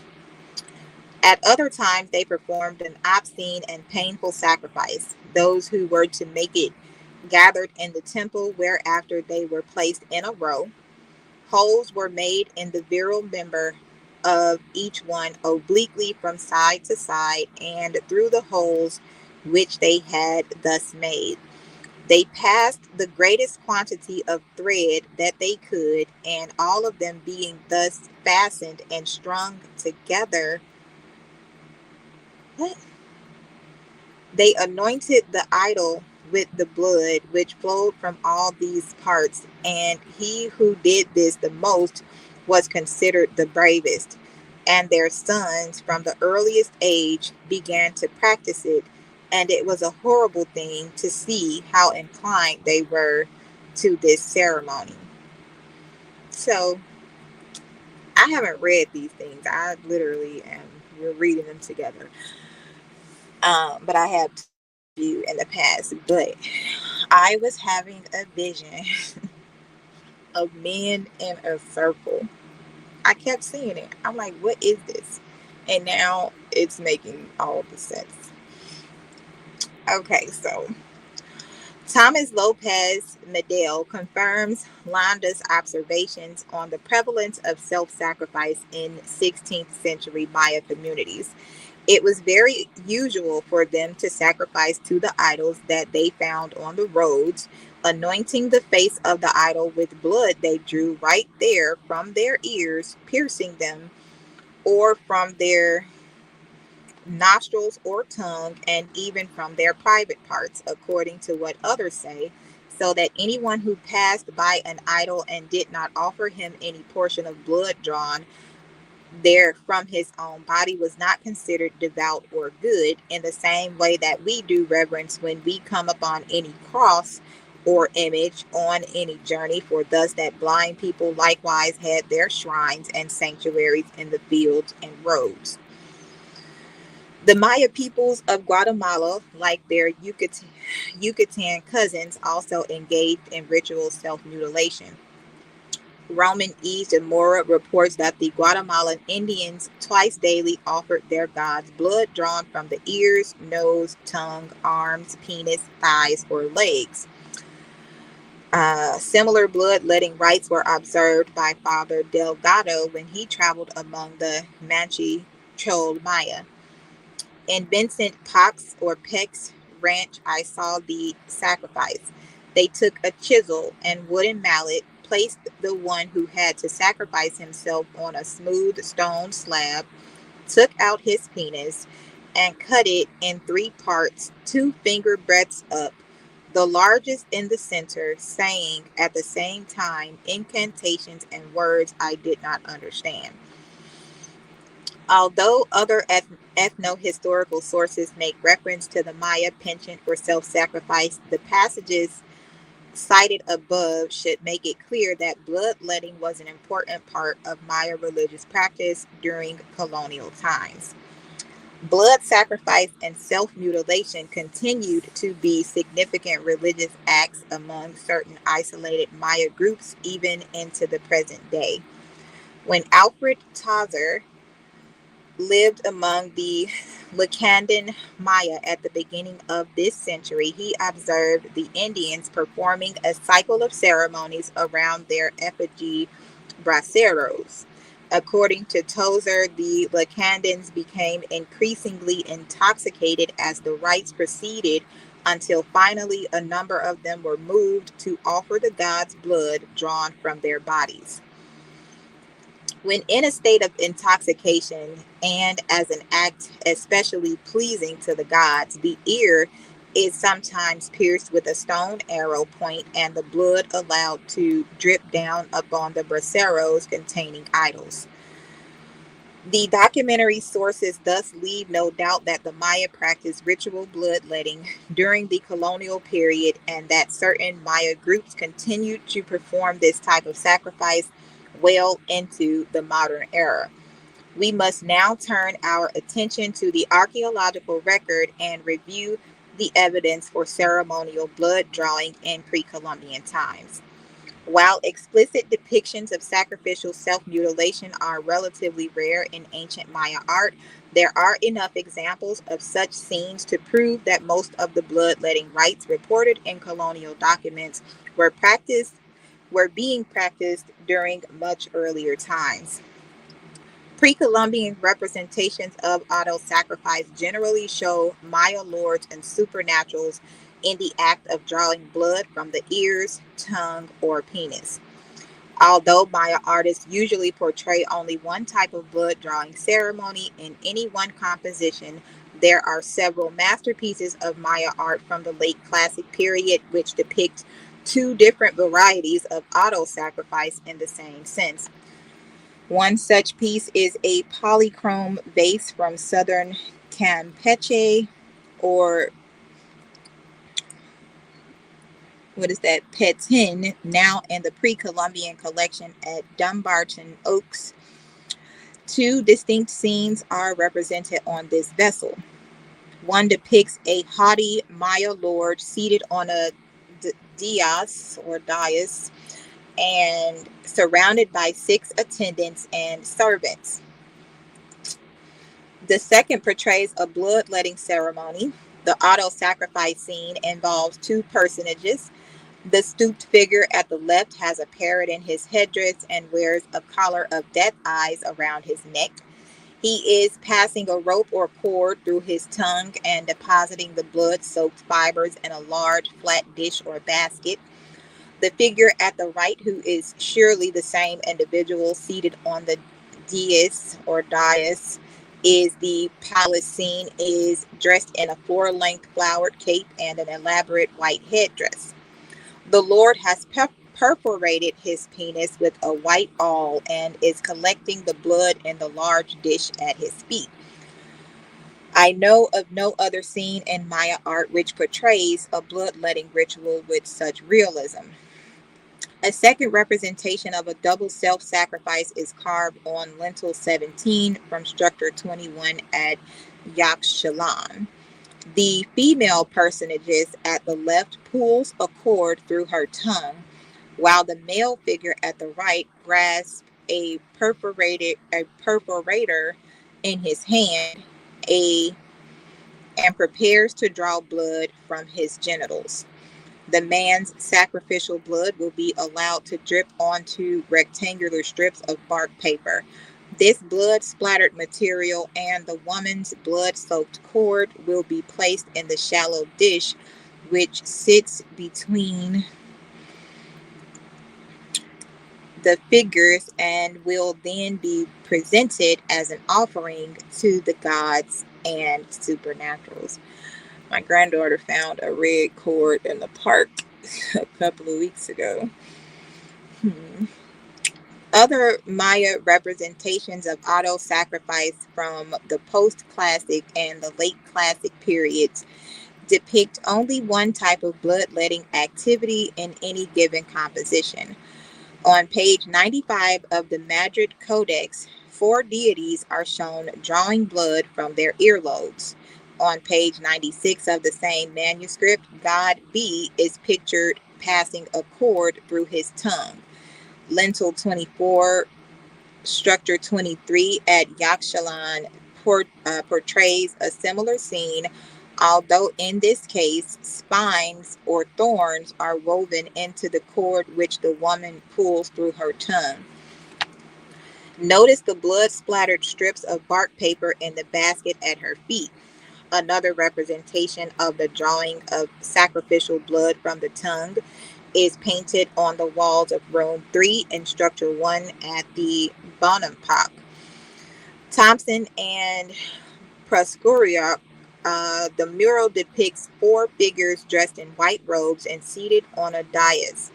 The kneeling male attendant at the right presents a spine or thorn to the first person on the dais. This instrument will undoubtedly be used to draw sacrificial blood from the tongue.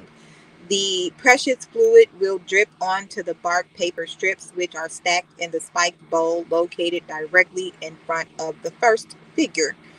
A final illustration of ritual tongue mutilation is found on the south side of Stela 19 from Naranjo. The Lord, who is seated on the right side of the composition, is passing the cord of sacrifice through his protruding tongue. Ceremonies which involve drawing blood from the male genital organs are portrayed in a number of different compositions in ancient Maya art. I just saw a frog. I don't know. On page 82 of the Madrid Codex, 2 deities are shown pulling cords through the penis.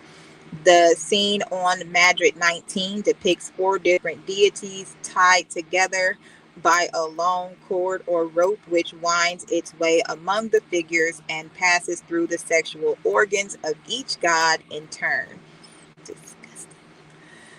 Sculptural representations of sexual mutilation were found in a post-classic cache of ceramic objects buried in Mound 1 at Santa Rita.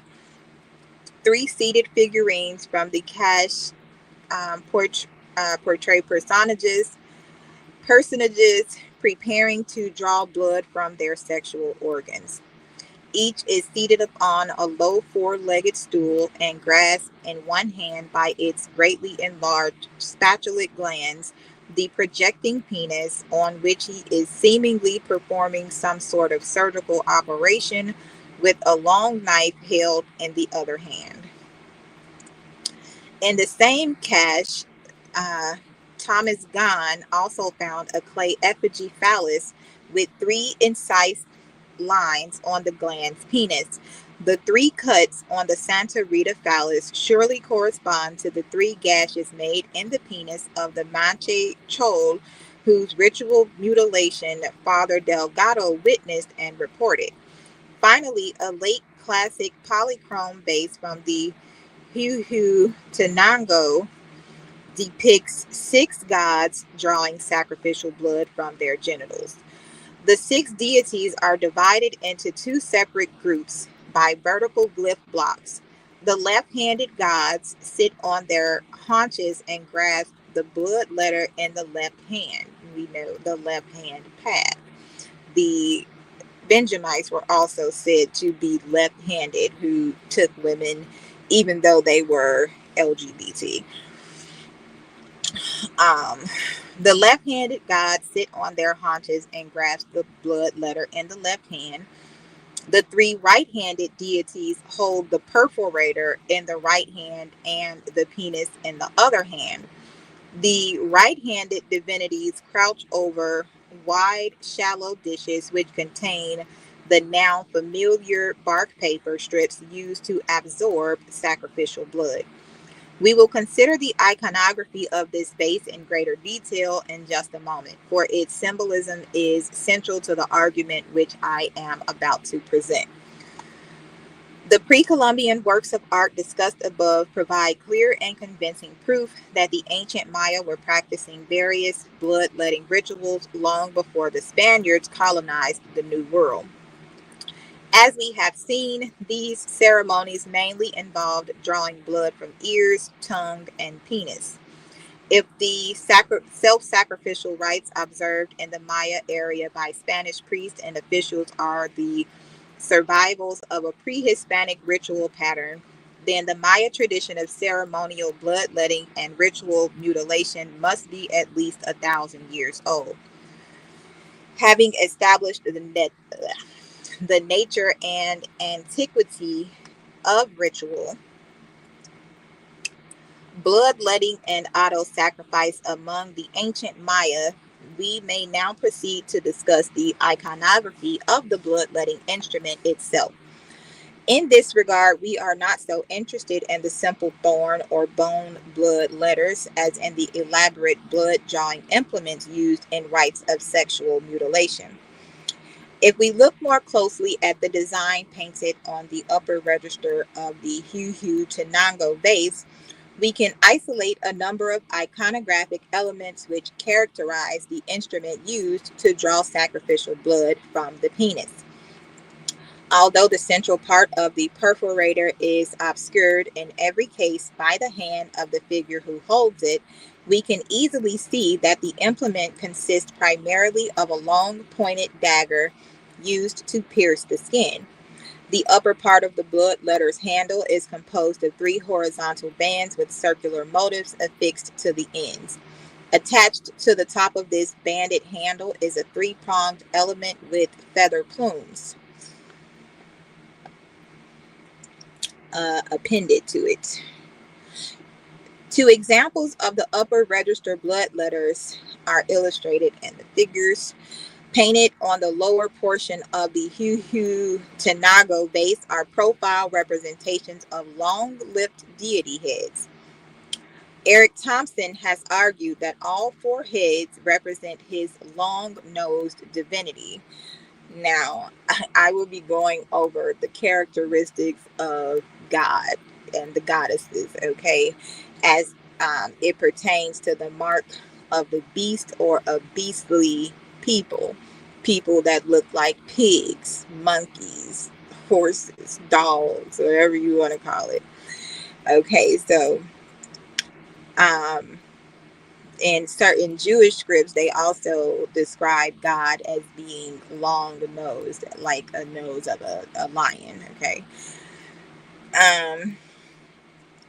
The 2 long-lipped figures bearing eye mix signs in their headdresses are framed in tri-lobed cartouches.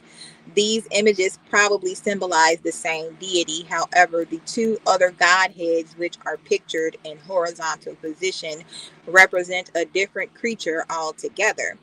If we isolate the second pair of long-lipped profiles and compare these images with the perforators shown in the upper register, it becomes obvious that the upturned profile forms are depictions of the same sacrificial instrument, which is being used in the sexual mutilation scene pictured above.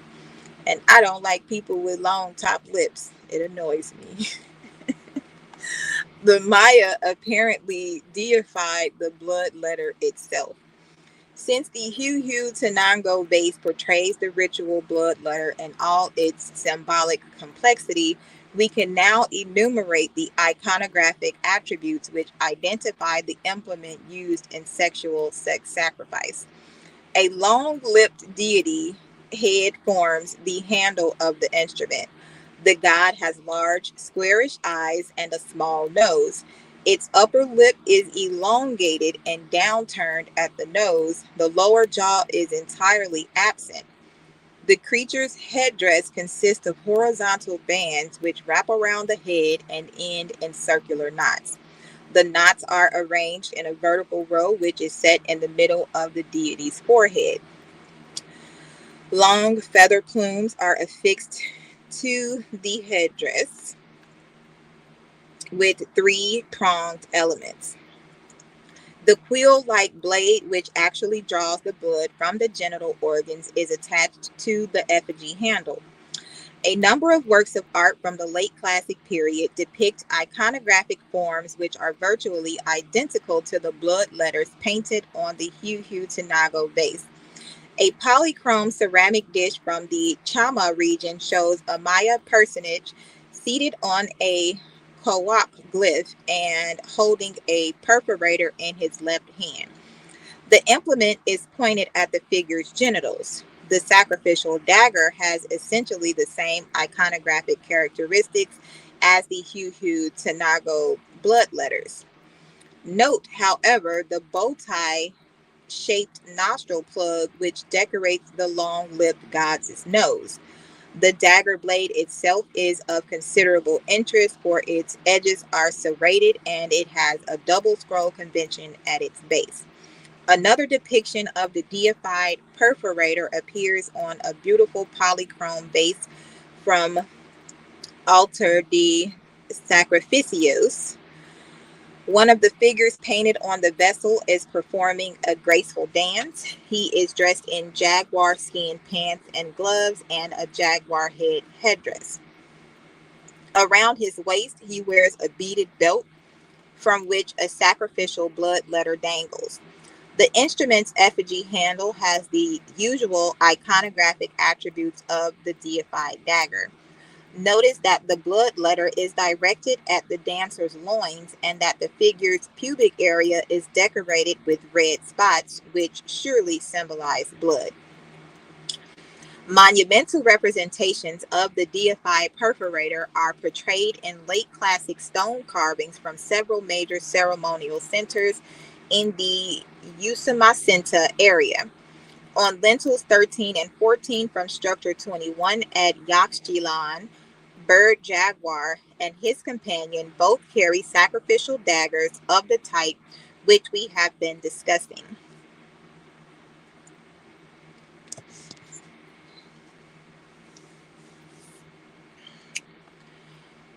Okay.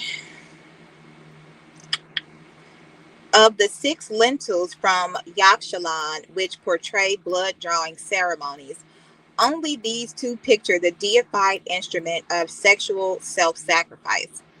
From the Bonampak area comes a limestone panel which portrays an elaborately attired lord wearing the long-lipped head of the perforator god around his neck and on his bracelet and anklets. The deity's distinctive headdress appears again on the lord's loincloth. The ritual blood letter occupies a central position in the iconography of the temple of the foliated cross at the Palenque. The great tablet in the sanctuary of the temple shows Shan, Balaam, and Pakal presenting various symbolic images to the cruciform maize tree at the center of the tablet. Pakal offers the deified blood letter. On the newly discovered jam panels from the same temple, Sham Balaam is portrayed holding the perforator in his hands, thereby acknowledging his assumption of the king's self-sacrificial obligations from his revered predecessor, Pakal. Now we will get into the comparison of the male penile sacrifice as compared to the woman's menstrual blood or sex sacrifice, the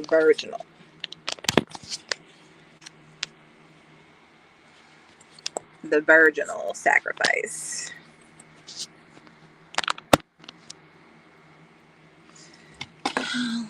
One second, let me plug up my device.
Okay.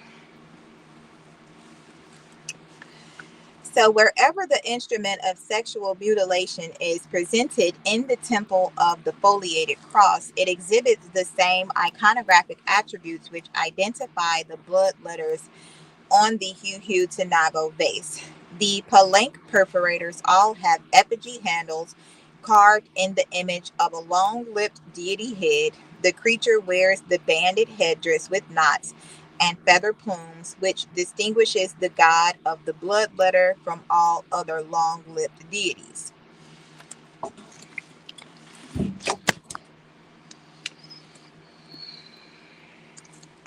To the effigy handle is fastened the long quill-like blade of the perforator.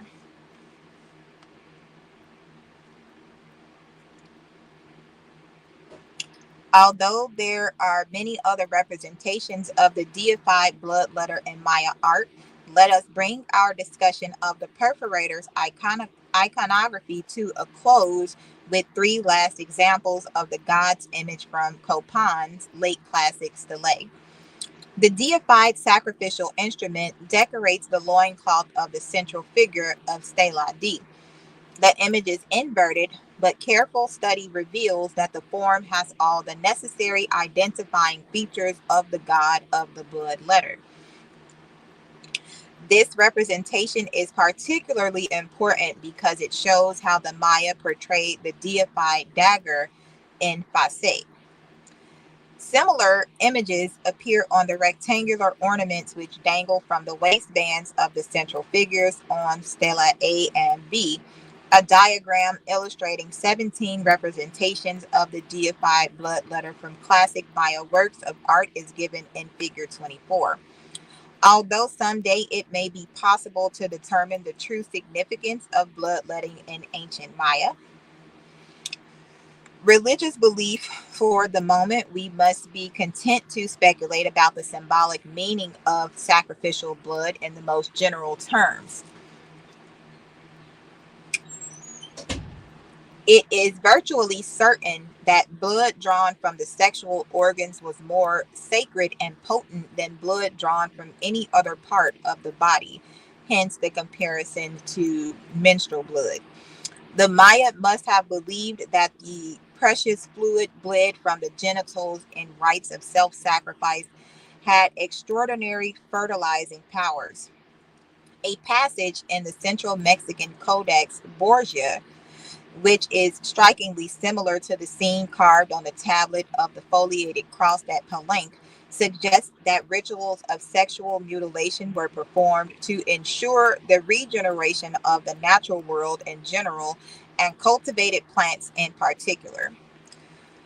Page 53 of the Borgia manuscript depicts a corn tree growing out of the body of a death god who is stretched out on the navel of the world. A sacred bird sits atop the maize plant and looks out over the waters of the cosmic sea which surrounds the earth. The growth and productivity of the corn tree, symbol of all cultivated plants, is maintained by the streams of fertilizing blood which gush from the sexual organs of the two gods who perform self sacrifice on either side of the tree. The symbolism of the temple of the foliated cross is surely related to the same basic belief in the fertilizing power of blood drawn from the genitals. In the foliated cross tablet, the great king Pakal is shown presenting deified instrument of sexual self-sacrifice to the cruciform maize tree in the center of the composition. The metaphoric extension, Pakal is also offering his own precious sacrificial blood to fertilize the sacred tree at the center of the world. Whatever other symbolic meanings bloodletting and sexual mutilation might have had in ancient Maya thought, there was a strong association of sexual self sacrifice with rituals of agricultural fertility during the classic period. In this first part of my study of blood sacrifice among the ancient Maya, I have tried to make three general points about Maya bloodletting practices. First of all, the blood drawing ceremonies and sexual mutilation rituals which were being performed by the Maya in the 16th century have their origins far back in the pre-Columbian past. Second, the instrument used in sexual self sacrifice was deified by the classic Maya. Its identifying characteristics include an effigy handle in the shape of a long lipped deity head, which wears a banded headdress with knots and feathers, and a long quill like perforating blade. Third, there is some evidence that the drawing of blood from the male genitals was based on a belief in the fertilizing powers of such sacrificial blood and in its effectiveness in magically maintaining the health and productivity of the natural world.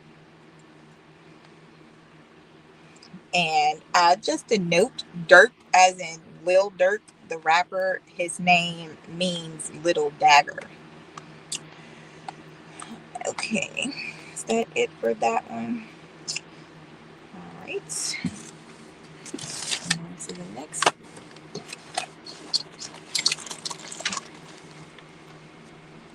2:22 on the timer.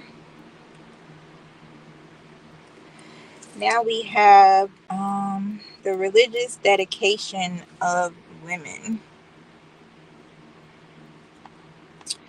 This is journals.uchicago.edu by Dr. Elsie Clues Parsons, lecturer in sociology at Barnard College. Among all groups of men, the inferior has been wont to turn away the anger or win the goodwill of his superior by gift making. Religious worship, in many of its forms, is at bottom gift making by man, the inferior, to God, the superior. The nature of the gift from man to man varies according to prevailing social values. Cattle, slaves, women, precious stones or metals, manifold forms of personal service or devotion are the gifts characteristic of various economic and cultural states of society. The form of man's gift to God is likewise determined by social values. The following discussion is an attempt to tell the story of one particular form of religious gift, the gift of women.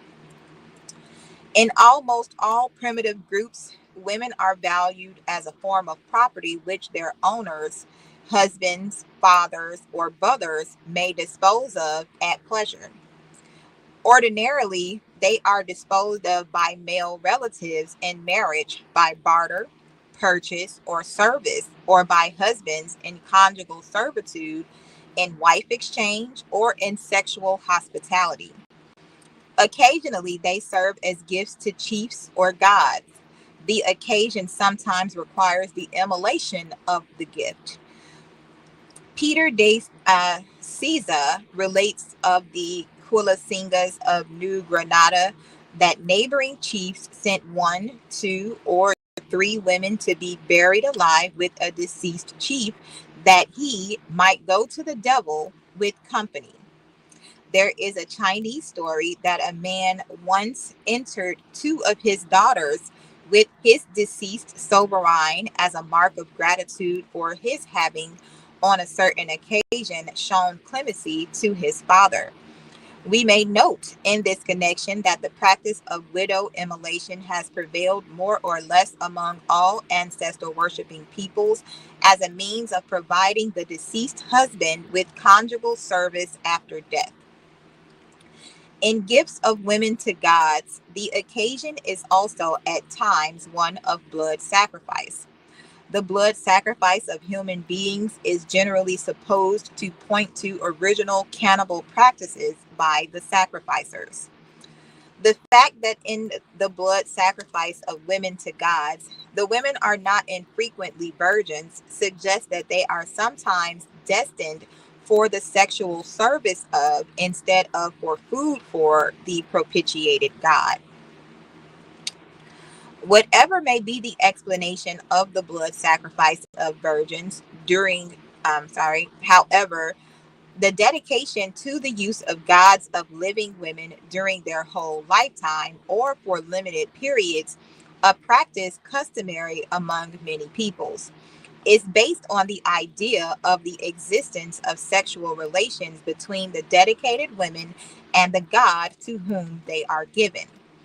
The devotion of living women to deity is analogous to the dedication in an earthly abode of deity of non perishable articles of value.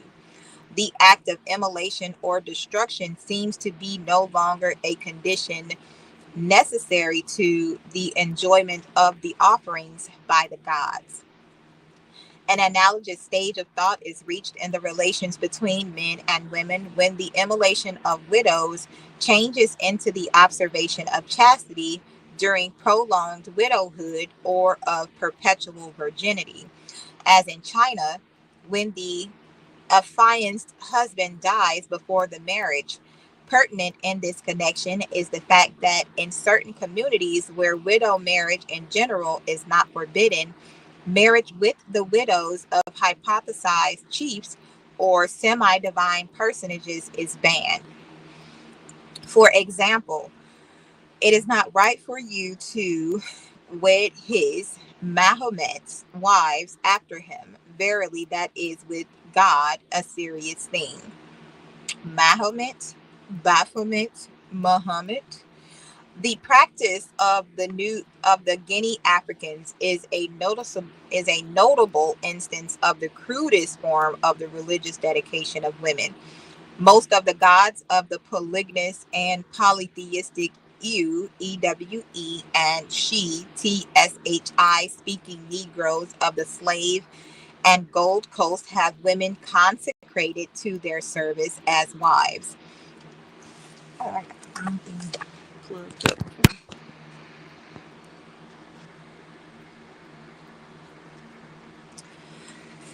Okay. This is the native term. It would be more proper to call the human wives concubines, as their god masters also have divine mates. In the kingdom of Dahomey, where it is estimated that every fourth woman is in the service of the gods, the god Kebioso alone is said to have 1,500 wives.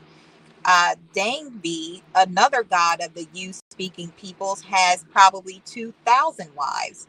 The marriages of these wives are consummated by the priest as representatives of the gods. The priests are allowed to marry, but the gods' wives or priestesses are not, for they belong to the gods they serve. They are unrestricted, however, in sexual intercourse and may send for any man they fancy to live with them. No man dare refuse, and some priestesses have as many as 6 men in their train at once. A train. Hmm. We may note in this description of the African priestesses that divine conjugal proprietorship does not preclude sexual intercourse between the wife priestesses and the priest proxy or male worshiper. The erotic activity of the priestess is thought to be inspired by the god. Among the same peoples, conjugal proprietorship among men does not preclude the practice of sexual hospitality. As female chastity in general becomes more valued, however, divine, like human proprietorship in women, takes on a more exclusive character. We may also note that as adultery is forbidden to the royal wives, so chastity is required of the girls dedicated to the temple service of a deified king. The ideas and practices of the ancient Peruvians in regard to the sexual privileges of their sun god and their god descended ruler represent an early stage of the transition from the idea of divine proprietorship in women as expressed in sexual acts to the developed form of this idea expressed in the practice of perpetual virginity. The parallelism between the virgins dedicated to the sun and the virgins dedicated to the Inca, as seen in the following citations from Garcilaso del Vega, is of itself the best exposition of this transition. Attached to every temple of the sun was a house of virgins called the house of the chosen ones because they were selected by reason either of their lineage or of their beauty. They were obliged to be virgins, and to ensure their being so, they were set apart at the age of 8 years and under.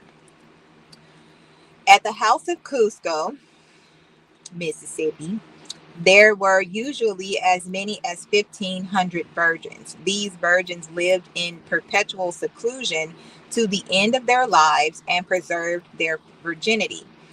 And they were not permitted to converse or have intercourse with or to see any man nor any woman who was not one of themselves. For it was said that the women of the sun should not be made common by being seen of any. The principal duty of the virgins of the sun was to weave and to make all that the Inca wore on his person, and likewise all the clothes of his legitimate wife, the Sequoia. They also wove all the very fine clothes which were offered as sacrifices to the sun. Now you can kind of think about the Hebrews, and every woman wants to sell clothes and make clothes. They made all these things with their own hands in great quantities for the sun, their husband. But as the sun could not dress nor fetch the ornaments, they sent them to the Inca as his legitimate son and heir, that he might wear them. As those things were made by the hands of the Poyas, or wives of the sun, and were made for the sun, and as these women were by birth of the same blood as the sun, for all these reasons, their work was held in great veneration, so that the Inca could not give the thing made by the virgins to any person whatever who was not of the blood royal, because they said that it was unlawful for ordinary mortals to use divine things.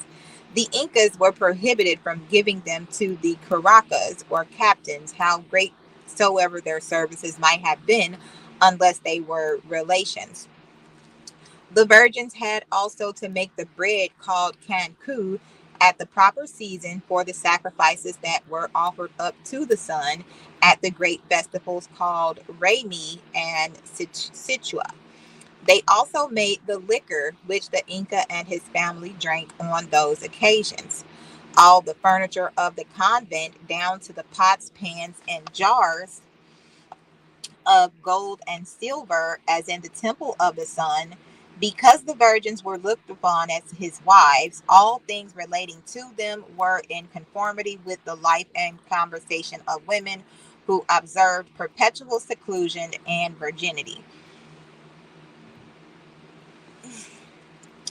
There was a law for the nun who should transgress this rule of life, that she should be buried alive and that her accomplice should be strangled. But as it seemed to them but a slight punishment only to kill a man for so grave an offense as the violation of a woman dedicated to the sun, his God, and the father of his kings, the law directed that the wife, children, servants, and relations of the delinquent should be put to death, as well as all the inhabitants of his village and all their flock, without leaving a suckling nor a crying baby, as the saying is. The village was pulled down and the site strewn with stones, that the birthplace of so bad a son might forever remain desolate and accursed, where no man nor even beast might rest. This was the law, but it was never put into execution because no man ever transgressed it. The Sun or Inca clan was endogamous, for their great ancestor, the Sun, had married as his legitimate wife the Moon, his sister. His earth wives or concubines were also obliged to be of the same blood, that is to say, daughters of the Incas, either of the king or of his relations, being free from all foreign blood.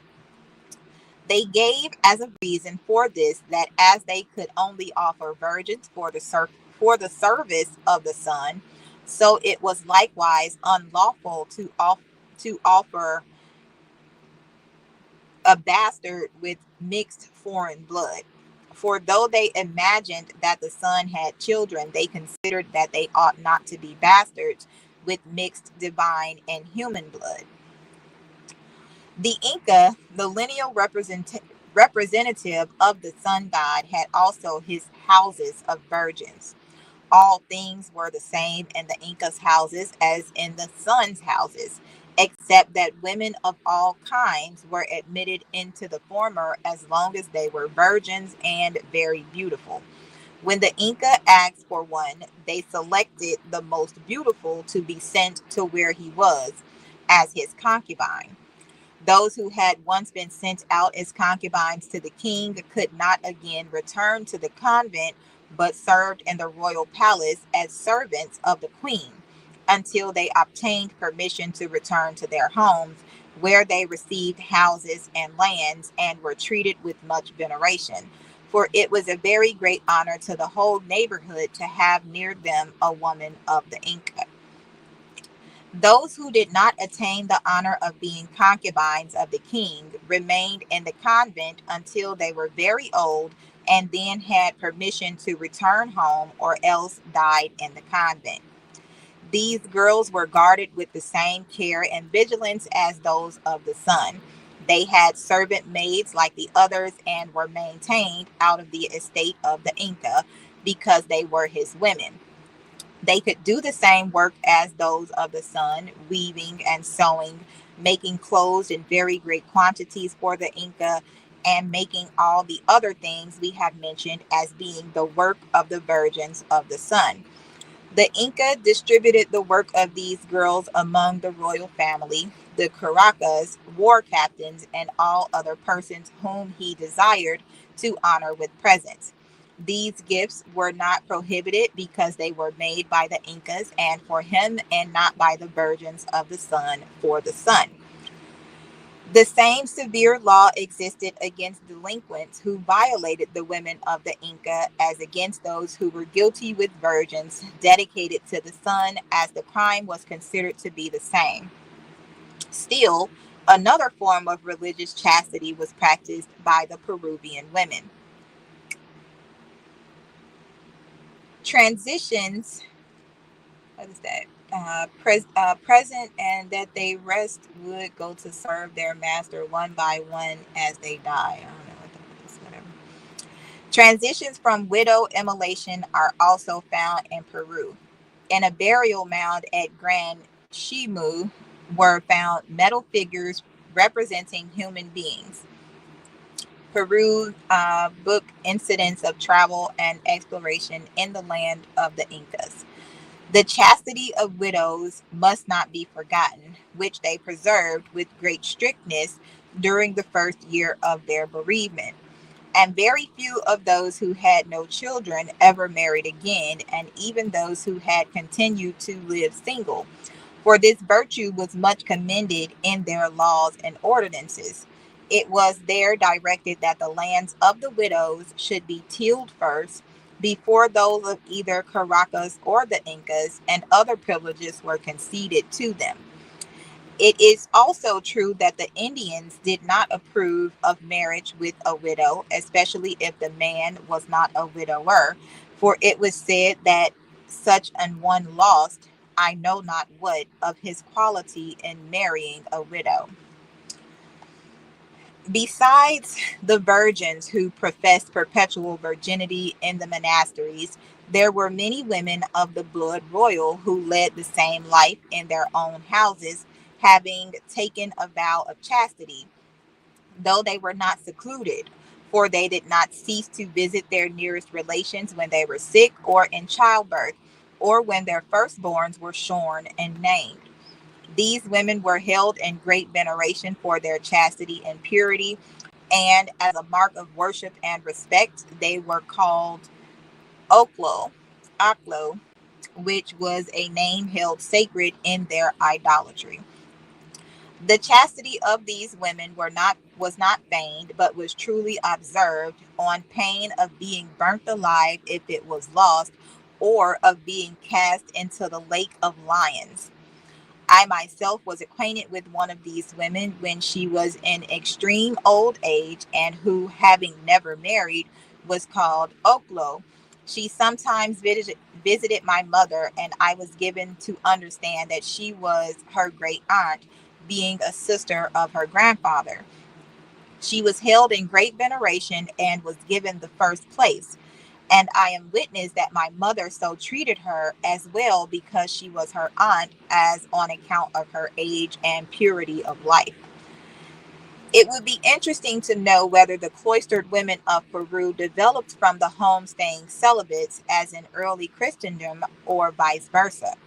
The severity of the punishment inflicted upon violators of the sun's women is also suggestive of early Christian practice.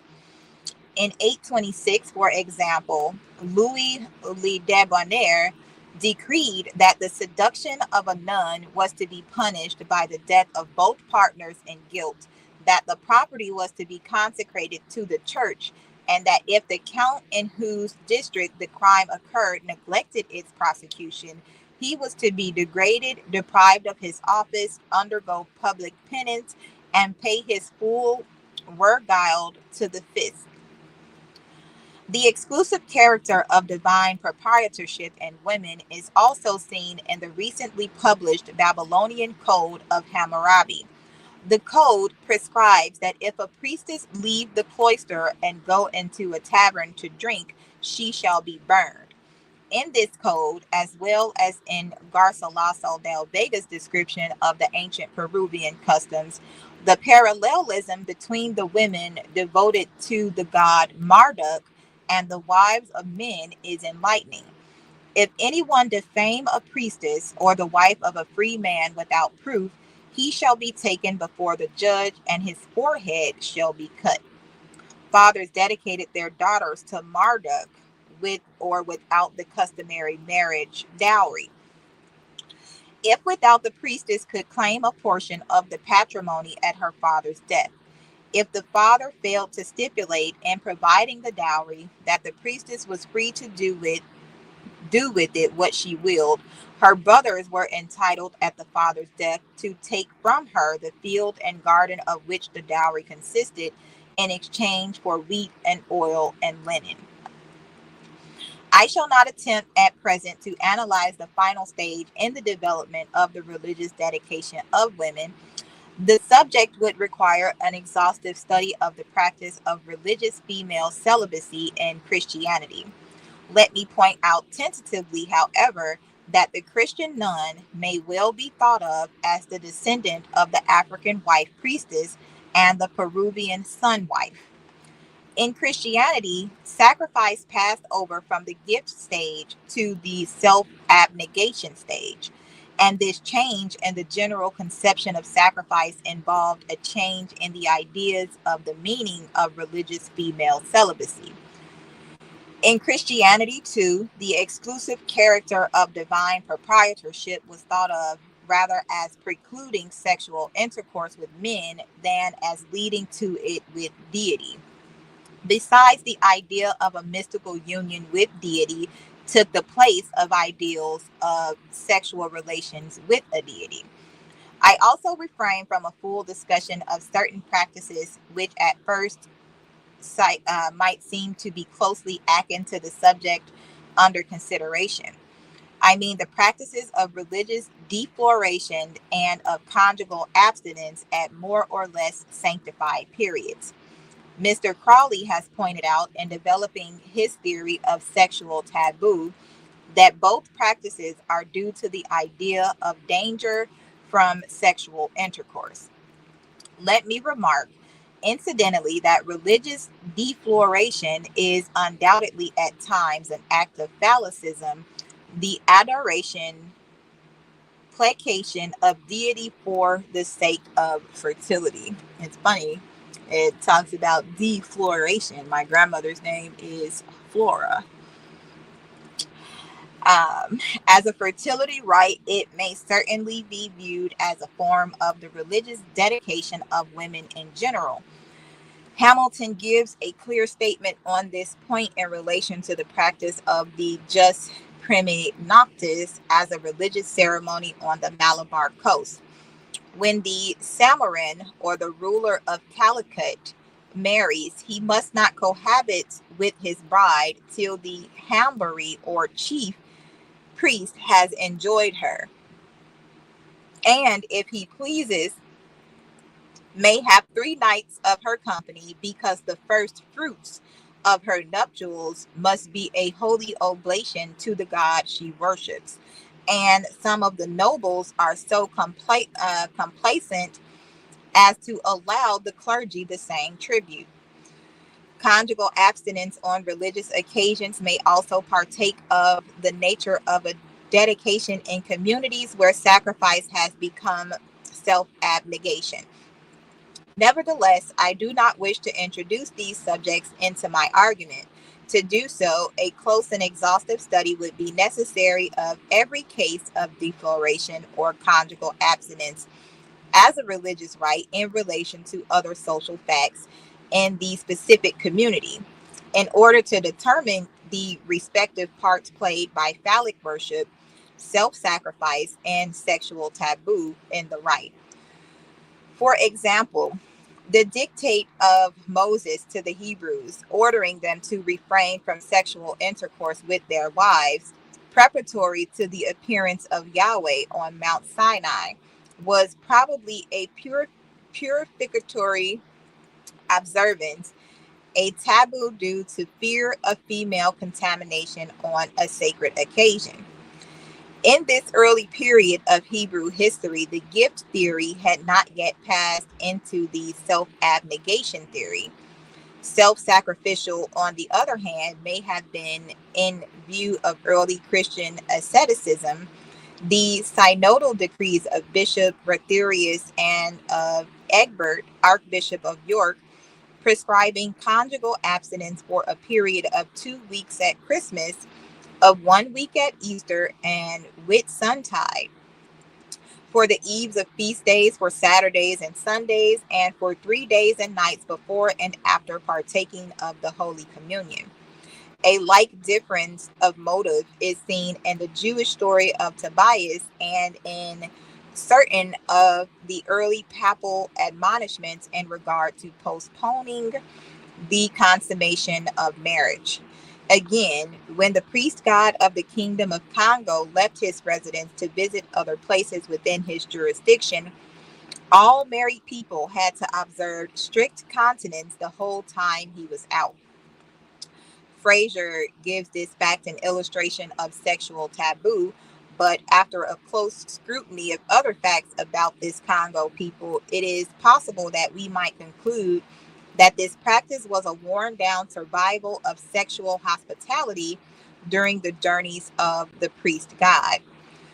I also refrain from discussing the practice of male chastity as a religious rite, as in religious defloration and conjugal continence. Sexual taboo and self sacrifice are undoubtedly important factors. But here too, they need to be carefully analyzed in relation to other social facts. At present, we need only note that religious male chastity may also develop from religious female chastity by the process of false analogy, which plays such an important part in many other social phenomena. When the origin of religious female chastity and divine proprietorship is lost sight of, and the state is considered only one of self-sacrificing worship, it is naturally thought of as fit for male worshippers as well. This process is part of the general development of male from female chastity. When pre matrimonial chastity and conjugal fidelity come to be valued as abstract social virtues, they cease to be thought of as specifically female characteristics. I suggest that the practice of sexual abstinence by men as a form of religious self sacrifice may also have developed in the same way as the religious practice of fasting has been thought to develop. The Chinese practice of abstaining from sexual intercourse during mourning is interesting in this connection. De Groot writes, mourning in ancient China meant expropriating oneself temporarily of all one's possessions. As a natural consequence, custom then required mourners to divest themselves for a time also of their wives and concubines who constituted mere objects of wealth. From this point of view, conjugal abstinence during mourning is assimilated to fasting, likewise a mourning custom in China.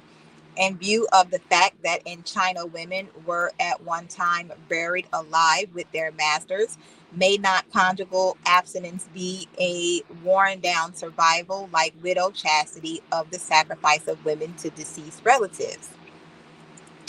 Again, sexual abstinence by women under certain circumstances necessitates the same sacrifice by men.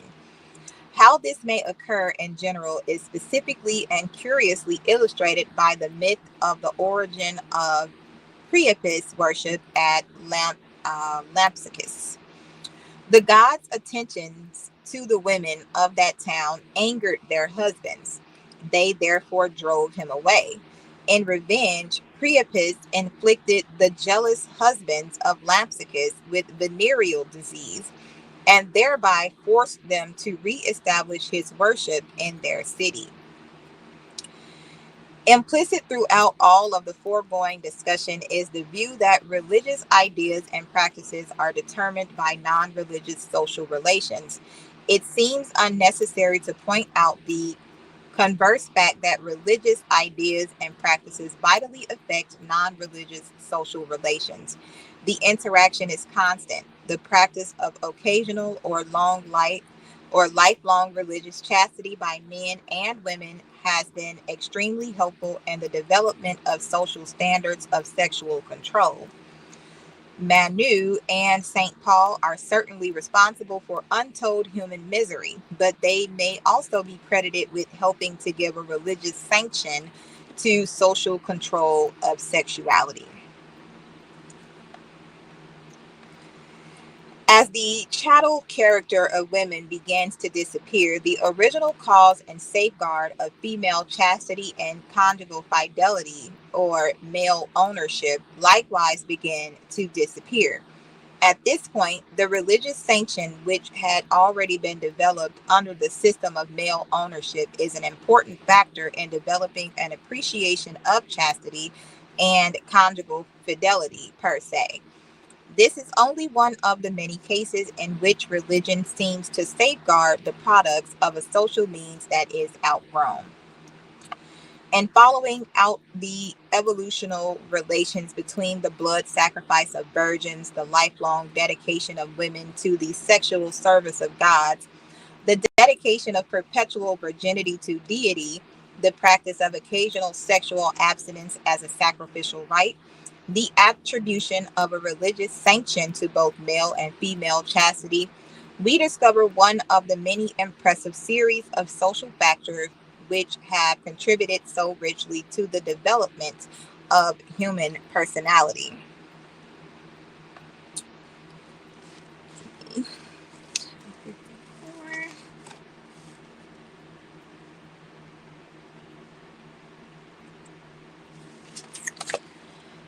Okay, next we will look at Archaeology Magazine digs and discoveries on women in a temple of death.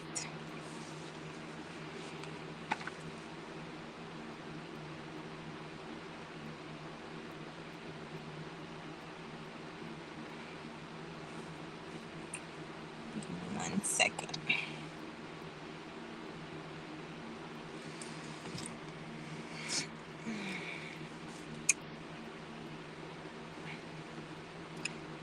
So, archaeologists have long known that ancient societies on Peru's north coast killed male prisoners of war and drank their blood in grisly sacrifice ceremonies.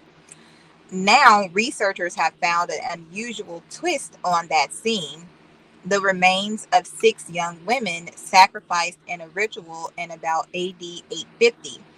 Their bones were found under the floor of a mud brick temple complex in Pukalu or Pakala near the city of Chiclayo or Chiclayo.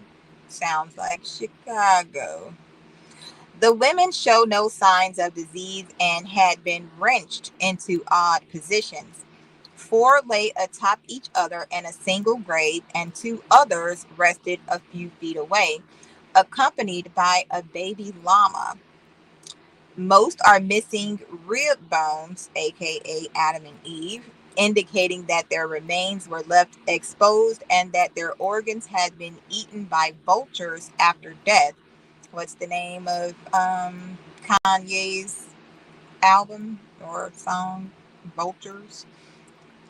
A purification rite that the bodies of male sacrifice victims were also subjected to, says archaeologist Edgar Bracamonte of the Royal Tombs at Sipon Museum. Human sacrifices were often public spectacles in ancient Peru, but not in this case. They were buried in a ritual space that was surrounded by high walls, indicating a private context. The burial occurred at a time of great ideological change, he adds, when the old Moshe culture was yielding to a new order known as Lambayak. The Moshe buried their dead on a north south axis. These women were buried on a careful east west axis, their heads toward the Andes Mountains to the east. Ceramics accompanying the women are also from the Andes, suggesting that the women and the society that buried them originated in the mountains and came to the coast by invasion or migration. Okay, that was a short one. Okay.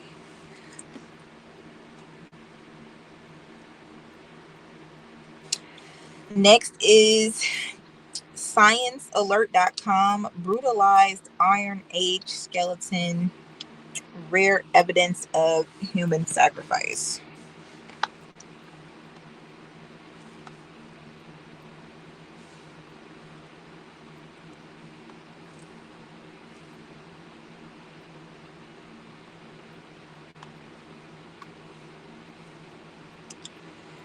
One second.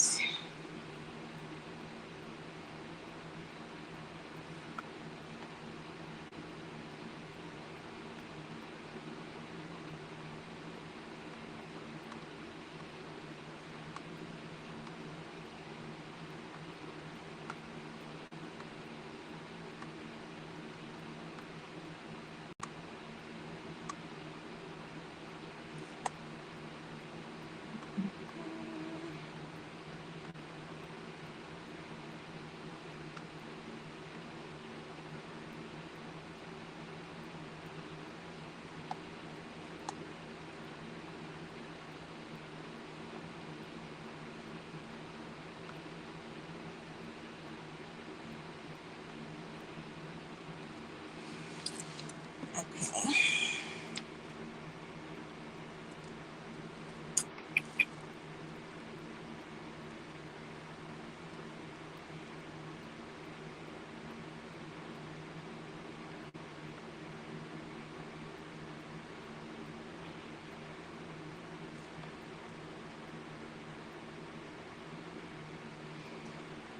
I can't find that one, so we'll go to the next one. The psychology of sacrifice.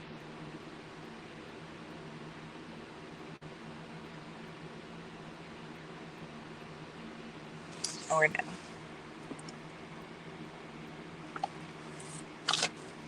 The sacrificial lambs in African women's lenses.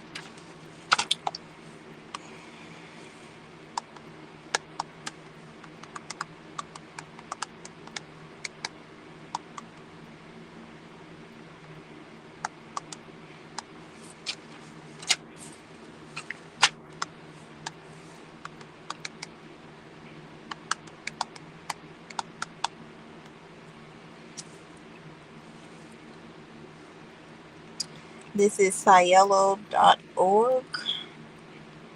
Sharon's blood through Judges 11:31 through 40, the sacrificial lambs in African women's lenses. So it says the rate at which women and girls have been butchered in Africa before and during the COVID-19 pandemic suggests that violence against women in patriarchal settings is more tolerable. According to Exodus 21, verse 12, Leviticus 24, verse 17, Deuteronomy 12, verse 31, I guess, and 2 Kings 17, verse 31, and Isaiah 66, verse 3, murder and human sacrifice are an abomination and defile the land. Unfortunately, it is heartbreaking to note how the murder of women finds justification. As shown in Judges 11, verse 31 through 40. Ironically, in Genesis chapter 22, verse 13, the sacrifice of Isaac is prevented through the provision of a sacrificial lamb. In this conversational platform, an African women's hermeneutical lens to Judges 11:31 through 40 enables one to reimagine female bodies and motherhood as a theological phenomenon. It is proposed that Sharon's blood presents murdered women as Mother Earth's sacrificial lambs of Africa, whose lives do not go unnoticed by God. Reimagining female bodies and motherhood as a theological phenomenon arguably enables the voices of murdered women to cry for justice from beyond the grave. If the Sharons and their unborn babies do not receive justice, the ground continues to be defiled by human blood and remains cursed. Micah 6, verse 15. We will plant but not harvest. Hence, there is a direct relationship between female bodies, motherhood, and Mother Earth. One therefore asks, can scholarly conversational platforms enable murdered women of African descent to cry for justice from beyond the grave, allowing for life to flourish again? This article contributed new knowledge to feminist studies by presenting murdered female victims of gender-based violence as the sacrificial lambs of Mother Africa, whose innocent blood continues to cry for justice from beyond the grave. From an African hermeneutical lens, this researched article reimagined female bodies and motherhood as a theological phenomenon in order to arguably enable the voices of murdered women to cry for justice from beyond the grave. Introduction. Sharon is a young Kenyan female victim of murder whose killers have never been prosecuted to help her soul and that of her innocent unborn baby find justice. She is used in this conversational platform as an embodiment of African women who have been murdered, the killers never brought to justice, and their voices silenced by the grave. It has been pointed out that early Western feminists regarded embodiment with suspicion, choosing instead to stress the rational powers. This point of view was seen as endorsing dualism between mind and body. When it comes to the experiences of gender based violence and the murder of women, it is difficult to separate the bodies and minds of the victims of violence. The murder of African women is a life altering experience that impacts every aspect of the African society. It is from this point of view that one sees the need to unmute the voices of female victims of murder in Africa. Speaking about voices from beyond the grave opens up a conversational platform that allows for one to reimagine women's bodies as a theological phenomenon. Sharon Otinyo, a 26-year-old second-year student at Rongo University, located in western Kenya, was 7 months pregnant when she was murdered on the 3rd of September 2018. Preliminary investigations show that she was raped and butchered so viciously that even her unborn child had been stabbed. A torn condom wrapper, two used condoms, an alcohol wrapper, and a bottle top were some of the items an investigative office recovered from the crime scene.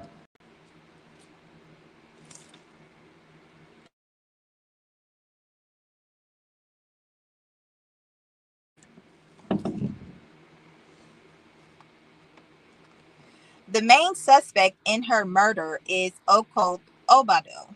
Some of the Kenyan newspaper headlines that covered the murder of Sharon include the murder trial, used condoms found at Sharon's murder scene, possibility of rape. Obado did not use condom found at Sharon murder scene. Kenyan Governor Okoth Obado charged over Otinyo murder, and the murder of a pregnant woman in Kenya has put sugar daddy culture under the spotlight. In some of the headlines, one sees the possibility of a suggestion that some female victims of murder deserved it for flirting with sugar daddies just for money.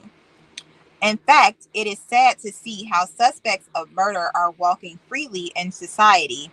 The socioeconomic, political, and religious status of many murder suspects has made it possible for them to walk freely in society and possibly continue committing similar crimes. This way, African women have continued to be targets of extreme violence and subsequent murder. In other news making headlines around the world, the lifeless body of Shegak Fatso, a heavily pregnant woman, was found hanging from a tree on the 5th of June 2020 in Durban, South Africa. Unfortunately, this is the story of many families in African homes who are bombarded with pictures and videos of the gruesome scenes on social media by people trying to help the deceased be located by their loved ones whenever their daughter or mother goes missing for days. One can only imagine the pain and trauma that the families of murdered victims experience when they accidentally encounter stories of their murdered loved ones on social media. No one has prepared them for the bad news, and no one is there to support them through the grieving process. A report by the United Nations shows that Africa remains the region with the highest rate of killings of women and girls by an intimate partner or a family member, with 2.7 victims per 100,000 inhabitants. With the amount of African women's blood being shed on a daily basis, one asks, have women of African descent become Mother Earth's sacrificial lambs? If so, why murder expectant women? And what is the blood of murdered female victims being used to atone for? In their silenced voices in the graves, can they still cry for justice from beyond their graves so that Mother Earth can be cleansed from the abomination? Blood in Old Testament society is very symbolic and closely connected with sacrifice. In fact, even if blood is associated with sacrifice, the blood was only confined within the altar and specifically animal blood and not human blood. Numbers 35, verses 33 through 34 states that the shedding of the blood of an innocent person pollutes the land. In fact, there is no atonement that can be made for the land on which blood has been shed except by the blood of the one who shed it. Charles points out that the main purpose of blood sacrifice in the Old Testament could range from offering a gift, having communion, making propitiation, cleansing, averting evils or failures, to providing nourishment for Yahweh. When Jephthah sacrificed his daughter as he had supposedly vowed, each year the young women of Israel would go out for 4 days and weep to commemorate the daughter of Jephthah the Gileadite. Judges 11:38 through 40. Thus, it is possible to say that even though Jephthah sacrificed his only daughter in the name of God, the young women were not comfortable with the sacrifice of Jephthah's daughter.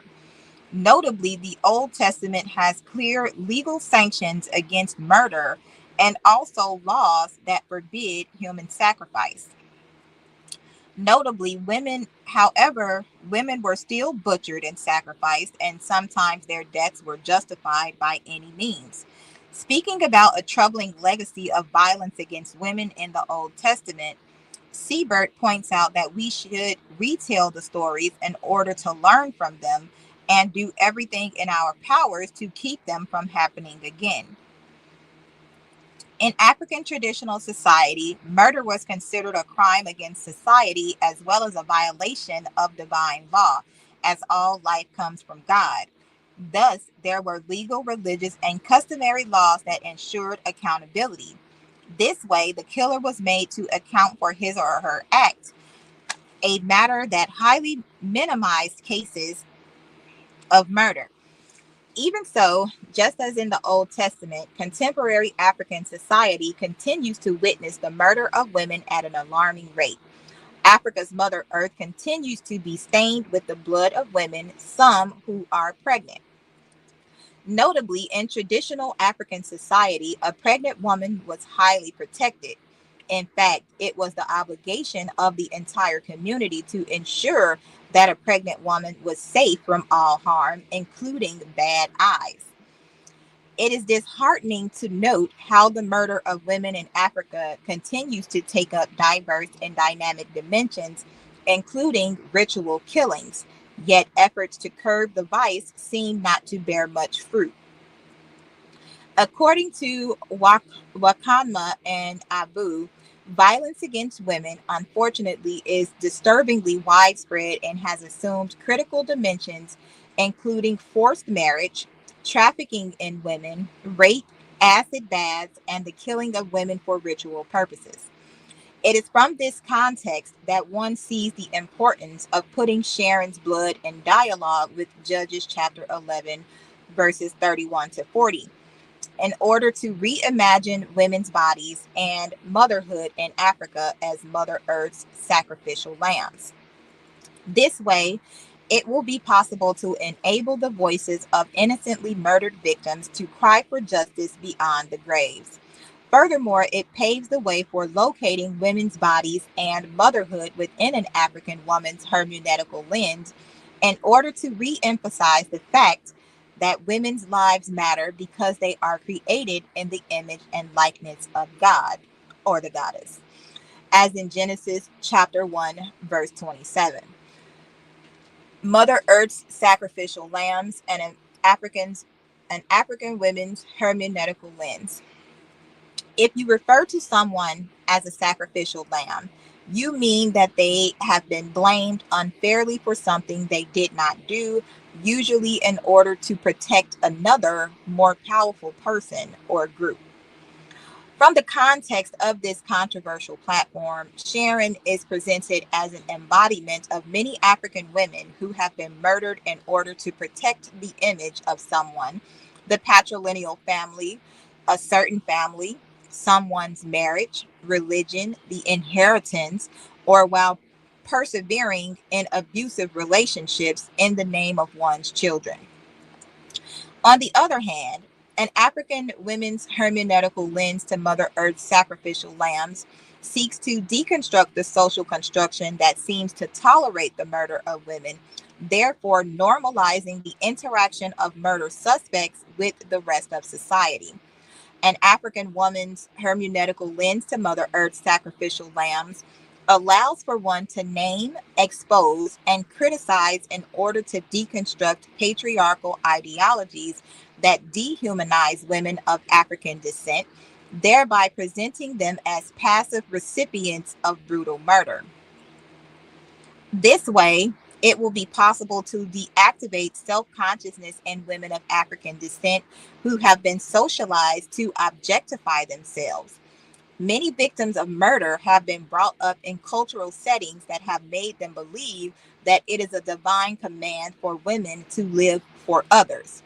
In the Song of Songs, chapter 1, verses 5 through 6, for example, we encounter the voice of a woman who is complaining about the sons of her mother who made her a keeper of their vineyards, a matter that prevented her from taking care of herself. In fact, it seems that the female voice in the Song of Songs neglected herself to the extent that the daughters of Jerusalem were looking down upon her.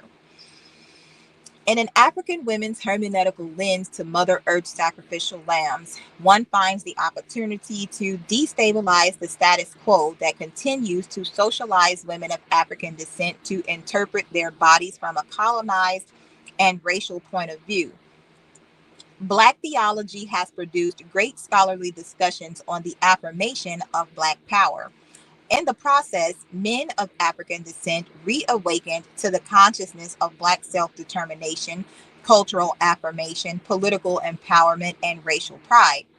African theology, on the other hand, has criticized the influence of Western forms of Christianity brought about by European colonization, championing instead the indigenization of the Christian message. It is worth underscoring the fact that the two Afrocentric theologies celebrate the dignity of people of African descent as equally created in the image of God, as in Genesis 1 and 27. However, the two theologies do not address the dynamics underlying the fundamental gendered, race, and sexual relationships that were created under colonialism and exist in the same form in contemporary African patriarchy. Arguably, the gendered, race, and sexual relationships have continued to be the fertile grounds that influence women of African descent to interpret their bodies from a colonized and racial perspective. It is hard to imagine how the hypersexualization and historical exploitation of African women's bodies for profit continue to be normalized without the necessary hermeneutical lens emerging from the experiences of African women on matters of sexual and racial exploitation. It becomes difficult to destabilize the status quo. An African women's hermeneutical lens seeks to equip women of African descent with liberating biblical hermeneutical tools that empower women to continue reading the scriptures from a liberating point of view. In many African Christian settings, some biblical texts are used to influence women who live with abusive partners to believe that they can save their abusers by repaying evil with good deeds. Instead of the perpetrators changing, it is the victims who end up being killed in the name of Jesus. Women in abusive relationships are encouraged to persevere just the way Christ persevered to the point of death on the cross. Africa being a patriarchal setting, the pastoral ministry and leadership positions are predominantly male. This means that the scripture is mostly interpreted by men in ways that continue to give men power to dominate and silence women in the name of God. Thus, women in abusive relationships are constantly taught to be better wives to their husband and try to win them for Christ by behaving well towards their husband. Now, there's a scripture that says, stay away from all evil. So that basically cross cancels all of that. In fact, it has continued to be very difficult for some to understand why some male pastors place the lives of women in danger by using the Bible to convince women to stay in abusive relationships. Patriarchal influence over the lives and bodies of women of African descent has continued to influence many to confuse submissiveness to abuse with being good wives. In the stories of many murdered victims, it is possible to see a close relationship between the interpretations of text and progressive violence against women that eventually leads to murder. It is important to empower women of African descent with the necessary biblical hermeneutical lens in patriarchal settings. This way, it will be possible for women of African descent to identify men's limitations in the interpretation of women's bodies that continue to lead to increased cases of female murders. According to Onditi and Odera, it seems men in patriarchal settings define their identity based on their capacity to impregnate women and the control they exercise over women's bodies through sex. Thus, African women's hermeneutical lens to Mother Earth's sacrificial lambs opens up conversational platforms for contemporary hermeneutical tools of resistance against the misrepresentation of female bodies. Women of African descent continue to find the Bible meaningful because quite often women transform themselves into characters in the Bible in order to tell their own stories from a liberating point of view. The murder and sacrifice of women in the Old and contemporary African society is disturbing, although inspiring when one views it from the perspective that Mother Earth is watching and will bear witness. Through African women's hermeneutical lens to Mother Earth's sacrificial lambs, it is possible to demonstrate both what is wrong with the world and what is right in presenting female bodies and motherhood as a theological phenomenon. The cry of Sharon's blood through Judges 11:31 through 40. While reading the book of Judges, one may get the impression that bloodshed and possibly the murder of women is justified by showing that the current generation had forsaken God and were worshiping idols. Readers are informed that the Israelites were serving Baal and Ashtaroth. Thus, the anger of God was kindled against Israel, and he delivered them to depraved minds, so that everyone did as they pleased and were also terrorized by their enemies. In Judges chapter 2, 10 through 14. In fact, they are divergent views that try to explain the amount of bloodshed in the book of Judges. According to Kogan and Wise, there were no stronger leaders like Moses and Joshua to guide the people of Israel. Thus, they repeatedly failed to honor the covenant with God. Dinger, on the other hand, points out that God wanted to take care of the Israelites, but they refused. They wanted to have a king like other nations. When one reads the story of the sacrifice of Jephthah's daughter, it is difficult to reconcile her sacrifice with the failed state of leadership in Israel. The fact that Jephthah was able to defeat the enemies of Israel shows that he was a strong leader and a mighty warrior of that time. Furthermore, Judges seems to have had a stable judicial and legal system and military command, for example, as in the person of Deborah in Judges 4 and 5. By analogy, reading the story of Jephthah's daughter in contemporary African society, where daily news is marred by the murder of women, raises even more questions. Africa seems to have a stronger leadership as compared to the period of Judges. It has been noted that accountability and demand for democracy seems to drive leadership changes in Africa. For one who is familiar with the story of Sharon, it is possible to say that the very opening verses of Judges 11 arguably prepare one for the plight of Jephthah's daughter. Readers are informed that Jephthah the Gileadite was a mighty warrior whose father was Gilead and his mother a prostitute. Is there any significance for being notified that Jephthah's mother was a prostitute before we are told about the birth of the brothers of Jephthah? Doesn't the identity of Jephthah as the son of a prostitute already profile Jephthah and his seed daughter as the unwanted generation in Israel? Following the identity of Jephthah as the seed of prostitution, we are told that Gilead's wife also bore him sons, and when they were grown up, they drove Jephthah away. It seems that as a seed of promiscuity, he had no right to inheritance. Jephthah fled from his brothers and settled in the land of Tob, where a gang of scoundrels gathered around him and followed him. Does this imply that Jephthah was an outcast and therefore his seed or generation deserved to be extinct? While this is not immediately clear from the text, the narrative seems to reassure the readers that Jephthah was an innocent victim of the hate of his brothers, innocently driven out of his father's house in Judges 11, verse 7.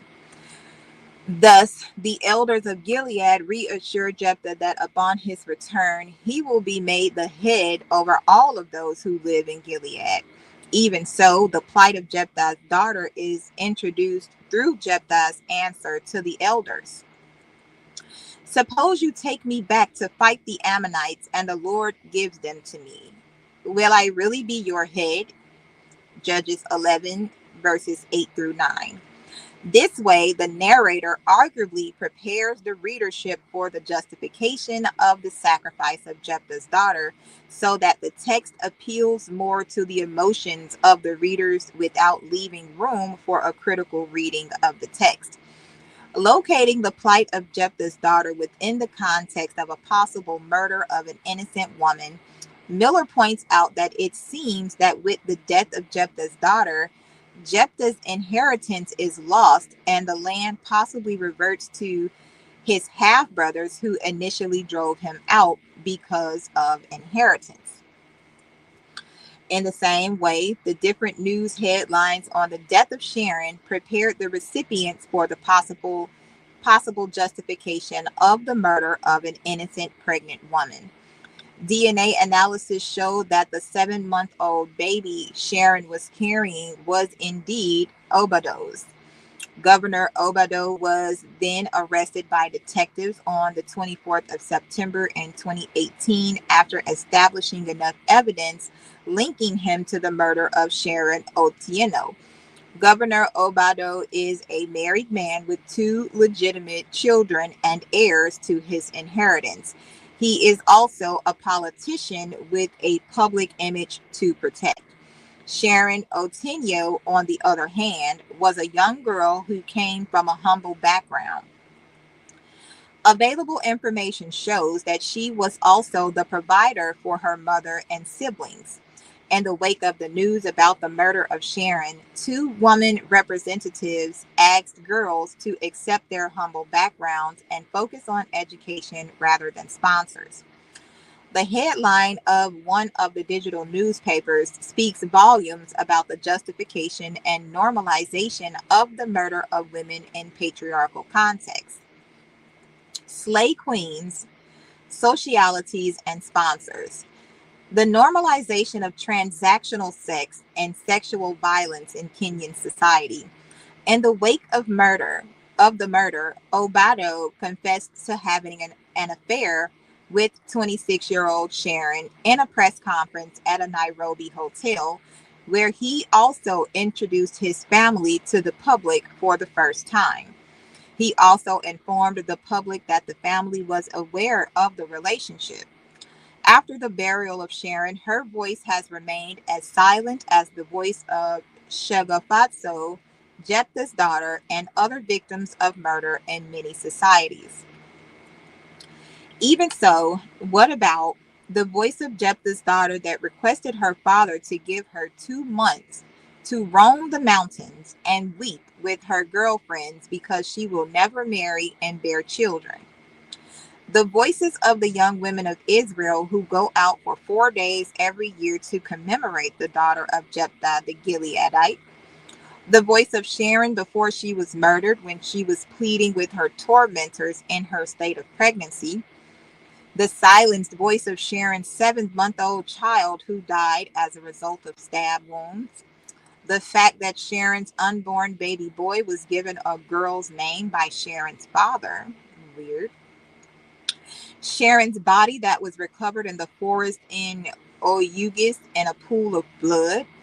The voice of Shagofatso and the silenced voices of many female victims of murder whose blood cried from the ground for justice beyond the graves. Does God hear the voices of these women? Do these voices offer contemporary scholars an opportunity to reimagine female bodies and motherhood as a theological phenomenon and a conversational platform for an African women's hermeneutical lens to Mother Earth's sacrificial lambs? The voices of Jephthah's daughter, her girlfriends in the mountains, that of Sharon and her unborn baby in the Oyugis forest, many other female victims of murder in the mountains, the valleys, and plains are voices of protest. They are voices that neither fear nor desire death. While patriarchal settings have silenced the voices of female victims of murder, are silent and do not listen to the voices of murdered victims. Mother Earth and nature are listening. Notably, it is very significant that Jephthah's daughter went to wail in the mountains with her girlfriends while Sharon's body was discovered in the forest in a pool of blood, and the lifeless body of Shegofaso, a heavily pregnant woman in Durban, South Africa, was found hanging from a tree. The murders may hide from the law of the land, but Mother Earth and the law of nature are the witness to the silenced voices of innocent Mother Earth's sacrificial lambs. Now I'm getting emotional. Whew. Okay. Female bodies and motherhood as a theological phenomenon.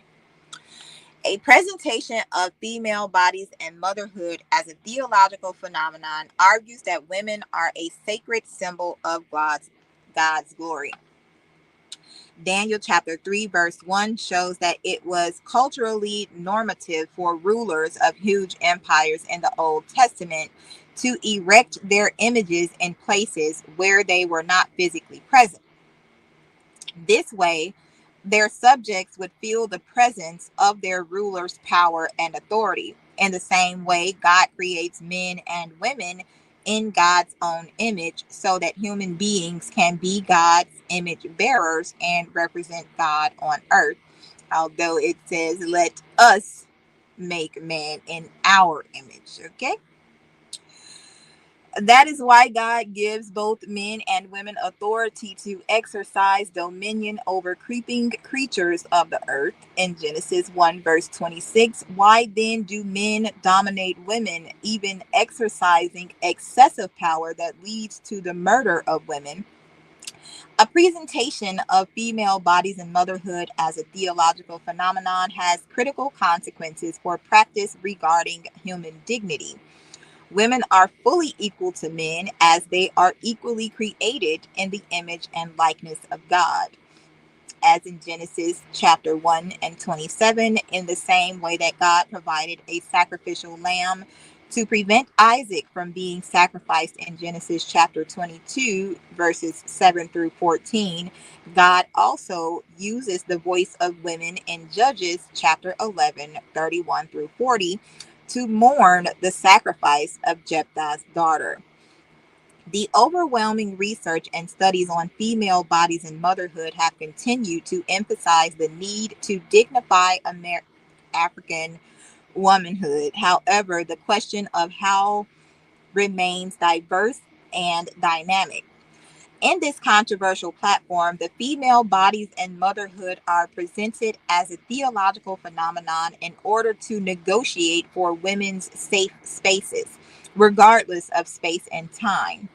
According to Kali, women of African descent can only be in position to negotiate safety and respectability by shying away from the sexual female body. In this argument, it is possible to see a possible separation of the female body from motherhood. In this understanding, one possibly gets the impression that female bodies and motherhood are difficult to understand, comprehend, or explain fully. But why should one want to understand, fully comprehend, or explain women's bodies and motherhood? Is it about understanding, comprehending, knowing, or encountering female bodies and motherhood through women's experiences as individuals? In analyzing female bodies and motherhood as a theological phenomenon, one comes to realize how power and powerlessness are embodied in female bodies and motherhood in patriarchal contexts. Women negotiate their daily lives in and through their bodies and reproductive system, as well as in social relations, social circumstances, and meaning systems shaped by gender, race, and class. The more conversations are steered on female bodies and motherhood, the more the world wakes up to continued cases of the murder of women. Coronavirus disease in 2019, or COVID-19, exacerbated the murder of women. As I stated in the previous readings, they sacrifice in times of disaster and political orders and things of that nature. So, however, the murder of women of African descent was already raising concern on international platforms even before COVID-19. Does this raise the question of whether newsrooms and social media should stop sharing information about such issues? Should scholars stop researching issues related to GBV and female murders?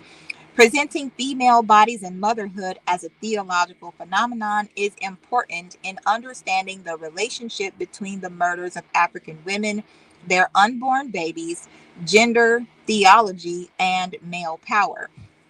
Thus, an African women's hermeneutical lens offers one an insider's view of many women who are caught between the transcendence of motherhood and the imminent reality of being in an abusive relationship that can lead to death. Arguably, presenting female bodies and motherhood as a theological phenomenon can offer a useful starting point for exploring the historical development of GBV and relationships that lead to murder. This way, it is possible to theologize female bodies and motherhood, opening up conversational platforms that affirm life and create safe spaces for women's lives to flourish. While analyzing female bodies and motherhood as a theological phenomenon, it is possible to see the relationship between women's bodies, culture, religion, and gender.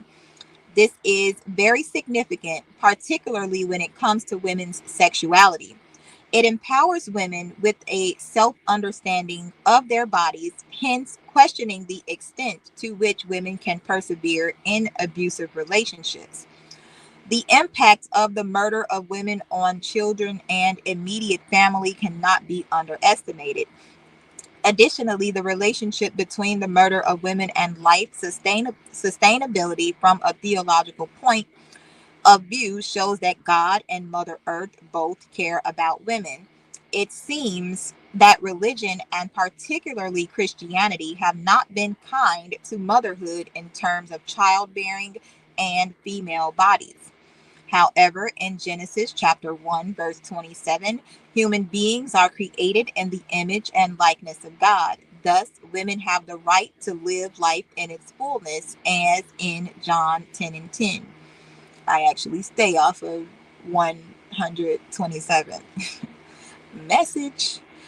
This This creates the urgency to locate the murder of women within the context of female bodies and motherhood as a theological phenomenon builds on the existing interpretations of the different experiences of women in patriarchal settings that have tended to undervalue women's bodies and motherhood. Patriarchal settings have continued to enable the interpretation of male bodies as sacred, while women are taught that their bodies and especially sexualities are profane. Thus, male bodies have continued to be valued at the expense of female bodies. It is from this perspective that even motherhood is at risk, as even pregnant women are murdered alongside their unborn babies. Virgins are sacrificed and a generation brought to an end. Observations. The frequent murder of women of African descent seems to suggest the vice is tolerable in patriarchal settings.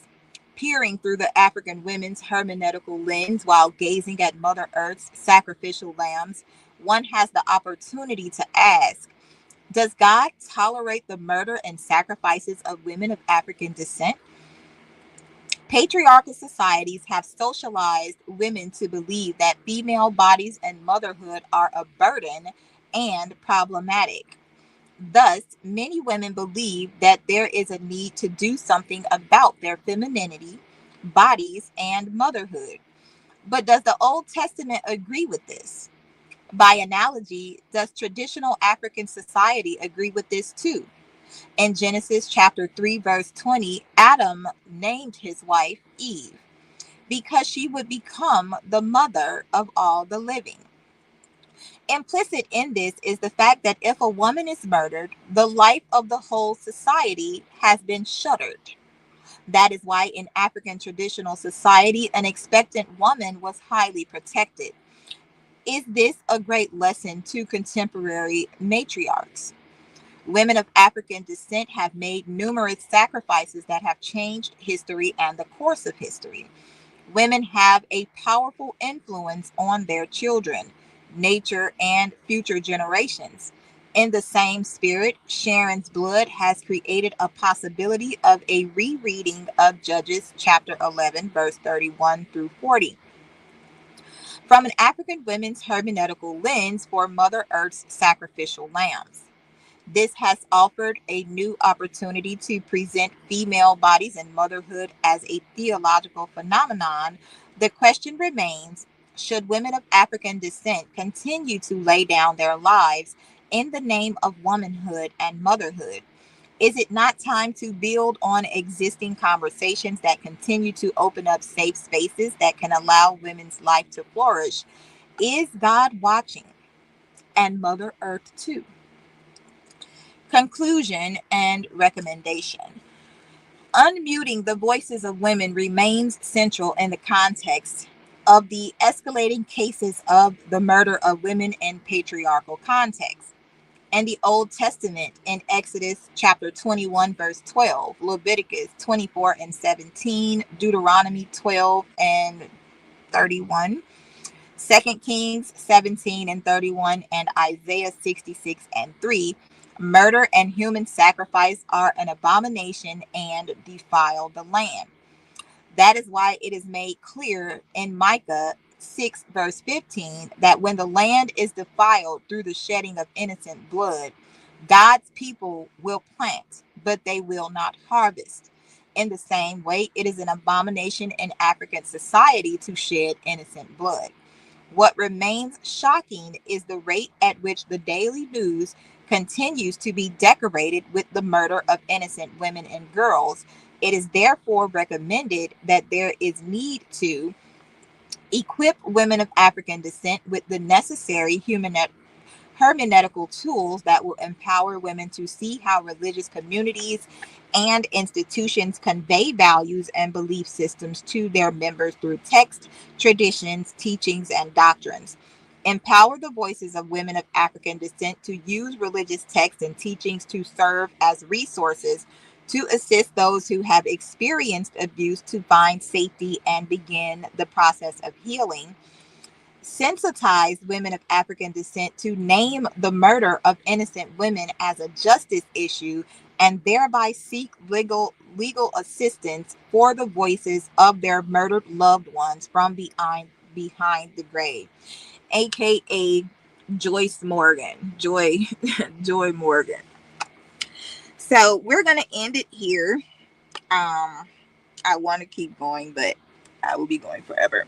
I have to get back to the judgment of the nations, aka the bullocks, bulls and oxes and asses.